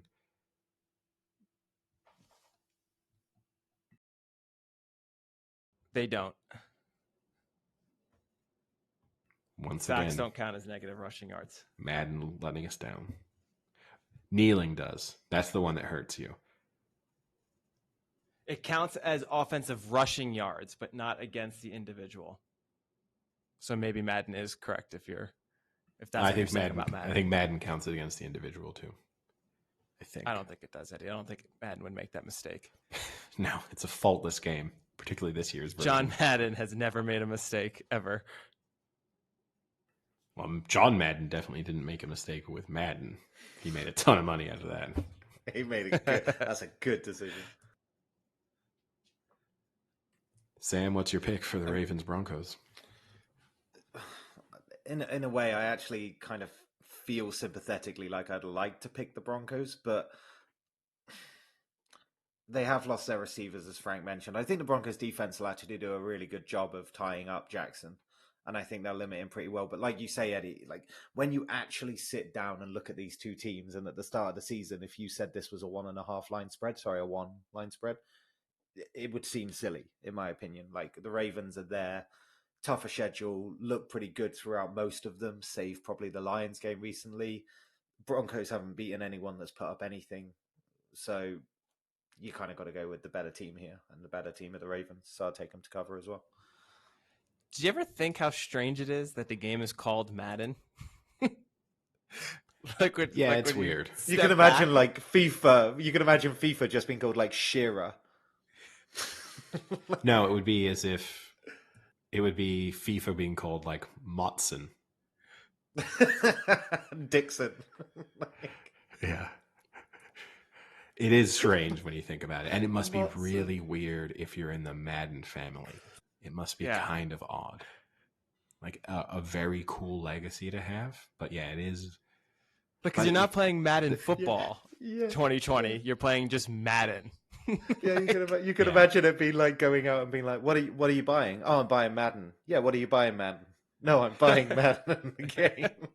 But also weird too, right? But American video games, like NFL, right? You had Bo Jackson. Like they had that period where they really were naming them after individuals, which, well, I mean, we say this. I mean, the dominant cricket game for most of the time was Brian Lara. It was just named after a successful cricketer, which would be the equivalent of playing Tom Brady 19. That was while he was an active player too. So yeah, it is weird. When you really think about it, it's weird. But in the same way that if you think about anything for too long, it gets weird. Could just call it Concussion 19 or Concussion 21. All right. Steelers at the Packers. Packers are 6.5 point favorites. I mean, for me, this comes across a bit of a no-brainer. I find it weird that the line is below a score, or below a touchdown anyway. I think the Steelers have got nothing. Roethlisberger looks completely washed up, and I don't think he's going to get any time with this Packers team anyway. So for me, this is quite an easy one. I'll take the Packers win and cover. Oh, Sam, welcome. I mean, welcome to the right side, Sam. Unfortunately, I think we're going to make this a clean sweep because Frank, you don't even need to say your pick. We know it's the Packers to win. We know it's the Packers to cover. Your prediction for the Steelers this year, when we search it out, is going to be 0-16, but 0-17 even. But yeah, I mean, the Steelers, Big Ben, it looks like a kind of sad ending to what has overall been a very good career. The moment when he effectively sacked himself during that last game, I mean, that's like, it's not good when an NFL player has a moment on the field where I think if we were out playing flag football and I did that, it would be embarrassing. You would all be laughing at me if I took a couple steps to my right and just fell over. So yeah, I got to take the Packers to win, the Packers to cover. It's also yeah. What's the worst fall from grace? Big Ben this year or Drew Brees last year? I think it's a little Drew early, Brees. I think Drew Brees, because I think Drew Brees went from being... Big Ben has had a gradual decline where we sort of accepted his limitations, but then also always thought he won't be the reason the Steelers lose, which is kind of the mindset I've had in recent years. He won't win them games necessarily, but he's not going to be the reason they lose. And every once in a while, he'll put together a good game or a really good drive. Whereas the Drew Brees one, he went from being part of one of the most explosive offenses in NFL history to not being able to throw a ball more than 10 yards. Yeah, it's true. Rodgers, Roethlisberger, how many times have they faced each other? Ooh, well, in one Super Bowl, right? Yep. And then let's say a total of 6 times. Nope. Super Bowl and one other time. That's it. Wow. It's only their third matchup. It's pretty surprising for people that have been in the league for combined, almost 25 years? Longer. More, 30 years? I'd say combined over 30 years. Yeah. So, yeah, I'm going Packers and Packers. I don't need to say more. Great. All right. Bucks at the Patriots, and the Bucks are 7-point favorites. I'll be quick here. This feels set statement game a few times this week and last week. This feels like, Tom Brady, a man who loves to have a chip on his shoulder. He may be weighed down by the size of the chip this week because he will be so, excited to prove Bill Belichick wrong in this one. The Patriots, they're just a sort of average NFL team. The defense is good. Their run game can be okay. I think from a quarterback perspective, he'll evolve into a decent quarterback over time, but he's certainly very raw at the moment. And I think this entire Bucs team will be fired up to go in and win a game for Tommy back in New England. And I'm taking the Bucs to win, the Bucs to cover. I'd almost make it a lock of the week in some respects. The Bucs are a much better team, right? And like you say, emotions are going to be running pretty high for Brady here. But a simple fact, they're a better team. So I think I'll take the Bucs here and to cover.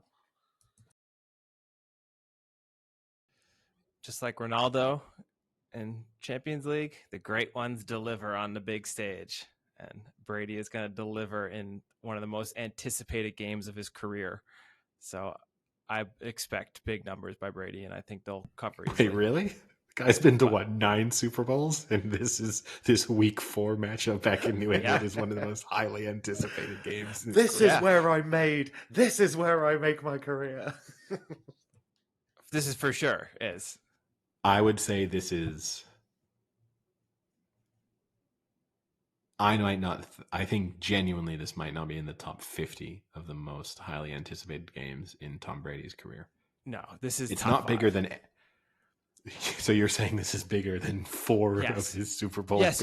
Well, 5 of his Super Bowl. But did you see all this stuff that just came out with Robert Kraft and Belichick and all this about how Belichick, like the writing on the wall is that Belichick was the complete asshole in this whole Brady Kraft Belichick situation, and that Belichick didn't even face to face him to say goodbye. He said he'll just take a phone call when he was leaving.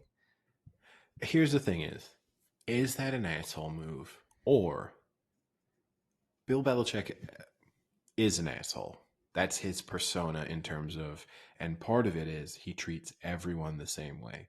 So do I think he calls players who he cuts normally or trades away normally? Probably not. So to a certain degree, I respect him more for even with not breaking that with the Tom Brady thing. It would have been nice given how big of a part each one of them played in the other's life. It shows you the type of person you are, Eddie, that you respect the guy who won't even face to face say goodbye to the person who's pretty much made his career and was with him for 20 years. Made is a strong, but look, I wouldn't do it because I wouldn't manage people the way Bill Belichick manages people.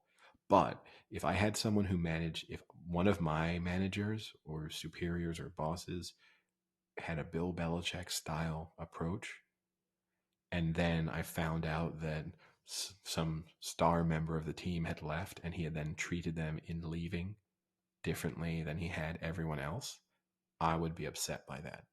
I would feel as if, oh, okay, you'll break your rules sometimes. So why won't you break your rules more frequently?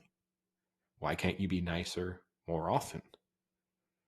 And he probably also felt, I mean, he was made out to be the bad guy in this scenario. I think the reality is he kind of wasn't. He was just making the logical assumption that Tom Brady wasn't going to be an elite quarterback at 45 years old. Turns out he was probably wrong. But And that's all part of the reason I think that for Brady, this is a big game for him, because he is a person who takes those things very personally. And I think he's going in to just prove Belichick. I wouldn't be surprised if he gives him the remember the Titans and he points at the opposing coach like the linebacker does.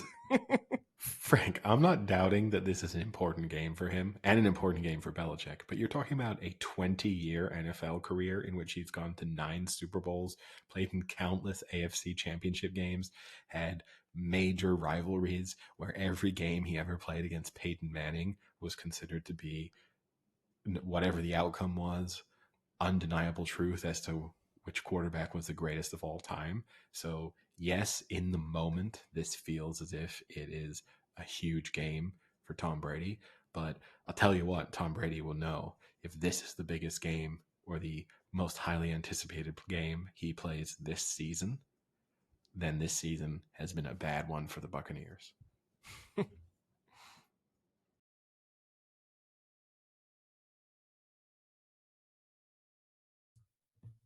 So clean sweep Bucks.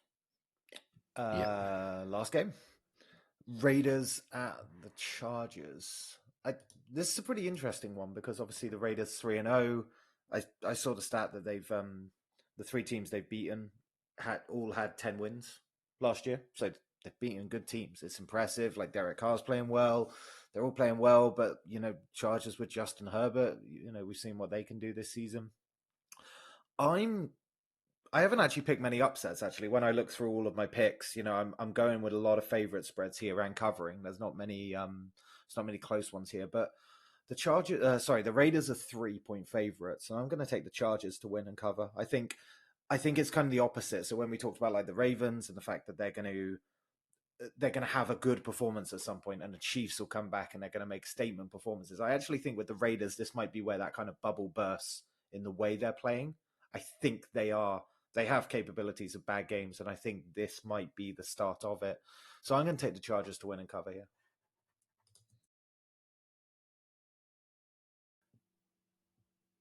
I'm going to take the I messed up. It's Chargers. Chargers are 3-point favorites. Sorry.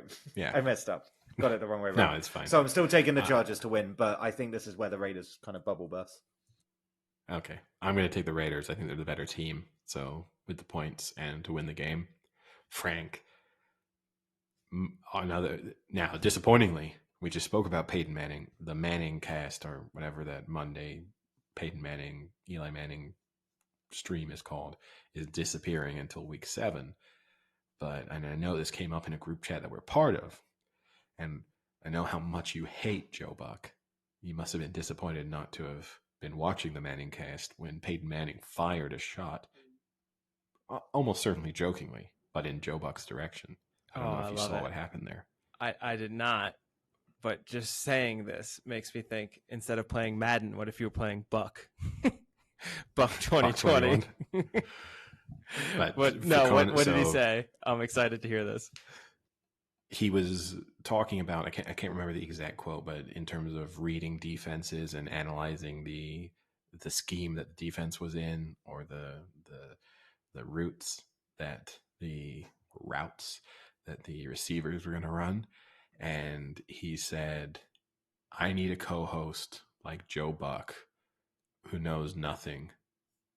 Oh no, it was, I need a co-host who knows nothing about coverage like Joe Buck, implying that it made it easier, and then saying something along the lines that it makes it easy for Troy Aikman because he can get it wrong and Joe Buck doesn't even know that he's got it wrong.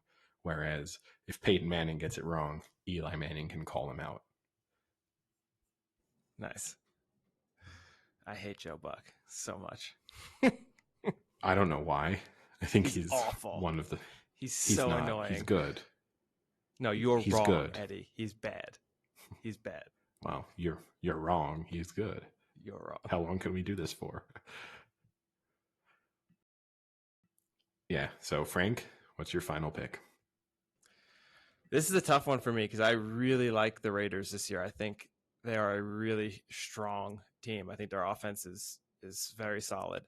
But I'm a big Herbert fan, and the Chargers have been impressive in their wins, especially, with the Chiefs. So I'm going to go Chargers to win, but I'm going to go Raiders to cover. I think it's going to be close. Wow, threading the needle. That is a needle. It's 3. I think. Yeah, but the push you don't win. The push is 3, so you've got 2. Yeah, but the push I don't win either way. So. No, I know, but you're the only way But if you think you're basically predicting that the Raiders to win by 1 or the Raiders to win by 2. I say they win by a field goal. No, but you're really predicting that the Chargers win by 1 or 2 points, because even if you think that they're going to win and you think that they're likely to win by a field goal, surely the more sensible pick is the Chargers -3, because they're much more likely. If I think they're going to win with a game-winning field goal, the most that they could win with a game-winning field goal would be 3. Okay, yeah, it's a very specific prediction, but I think it's a final drive field goal win. Okay, can't wait till it's a blowout one way or the other. All right, now we move on to bets of the week. I will just give you a quick recap of where you stand. So, Sam, you are $1,100 up. I am $150 up, and Frank, you are $35,000 down.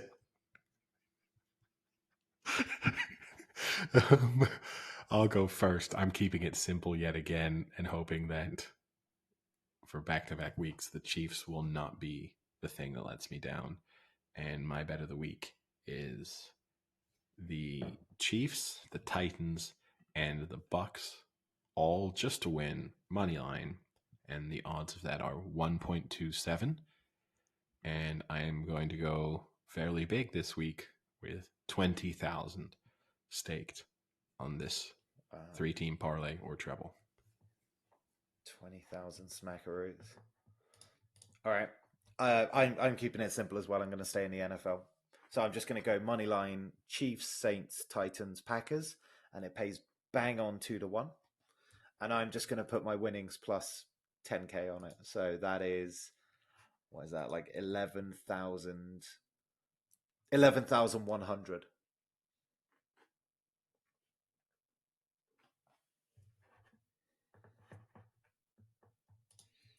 What was it again? Just say it one more time. The Chiefs, the Saints, the Titans, and the Packers. Pays bang on 2-1. Okay.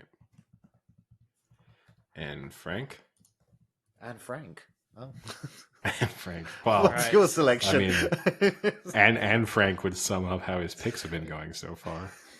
Although actually, Anne Frank might have survived for longer than your pool of money will. Survivor pick. And Frank's diary entries. Day Week 27. 3, I picked the Chiefs. Frank's picked another loser. He's really having a bad time. He's really insisting on the Texans. So I'm going for... Good news. Frank's bet of the week is that we're all going to get out within the next couple of months. Better go now. I think I can hear them downstairs. He's just said there's no way the Allies don't win by 42. Are we done? Oh, I'm not sure. This is good. No. Please go on, Frank. So I'm going to go with Notre Dame on Saturday over Cincinnati, 7-9. And Notre Dame is actually the underdog there. So I'm going to take Notre Dame just straight up, no points. And I'm going to put that with the Chiefs, the Ravens, and the Packers. And that's about, I think it's 5.9. You can put it in to be precise, but that's what Bet365 says. And I will go, I don't have much left. I have to start conserving here. I mean, anything below 50 is all in territory. So maybe go like a 15. I was going to go 10. No. We have a rule against that. Yeah, I'll just go 10. You can't. You have to keep. You can't just get to 45,000 and go, I'm all in. I'm either done or I'm not. I'll go 10. 10. All right. Saving some of his money for Vegas. Yeah, gonna need it. Please, sir, can I put a fictional $25,000 bet on this game, please? By all means. Can I put 25K on the Chiefs to win? Oh, it's okay. It's Eddie will send you the money. Yeah, don't worry. I'll open up the spreadsheet. I'll give it to you. Look, I'm good for it. Consider this a bank statement. Yeah, watch me draw down my money. Look, I'm changing it now. Oh, it's not enough? Hold on, give me a second. I'll just type in some more. Turn your computer around and I'll type it in, good man. Look, I'll share the Google sheet with you. You can have this. You can have all of this in a heartbeat. Right. Anything else from the week? No, that's it from me. No, it's quite the long podcast. Just think, by the time you're listening to this, Sam and I will be in the same place. Why do you keep pushing this? Well, it's not pushing it; it's happening. It's the third time he said it. I just like that it gets you worked up. I think he's a little bit jealous. Oh, more than a little bit. Right. Well, I'll wander off now and enjoy this thrilling Thursday night football. All right, talk to you later. See you. Cheerio.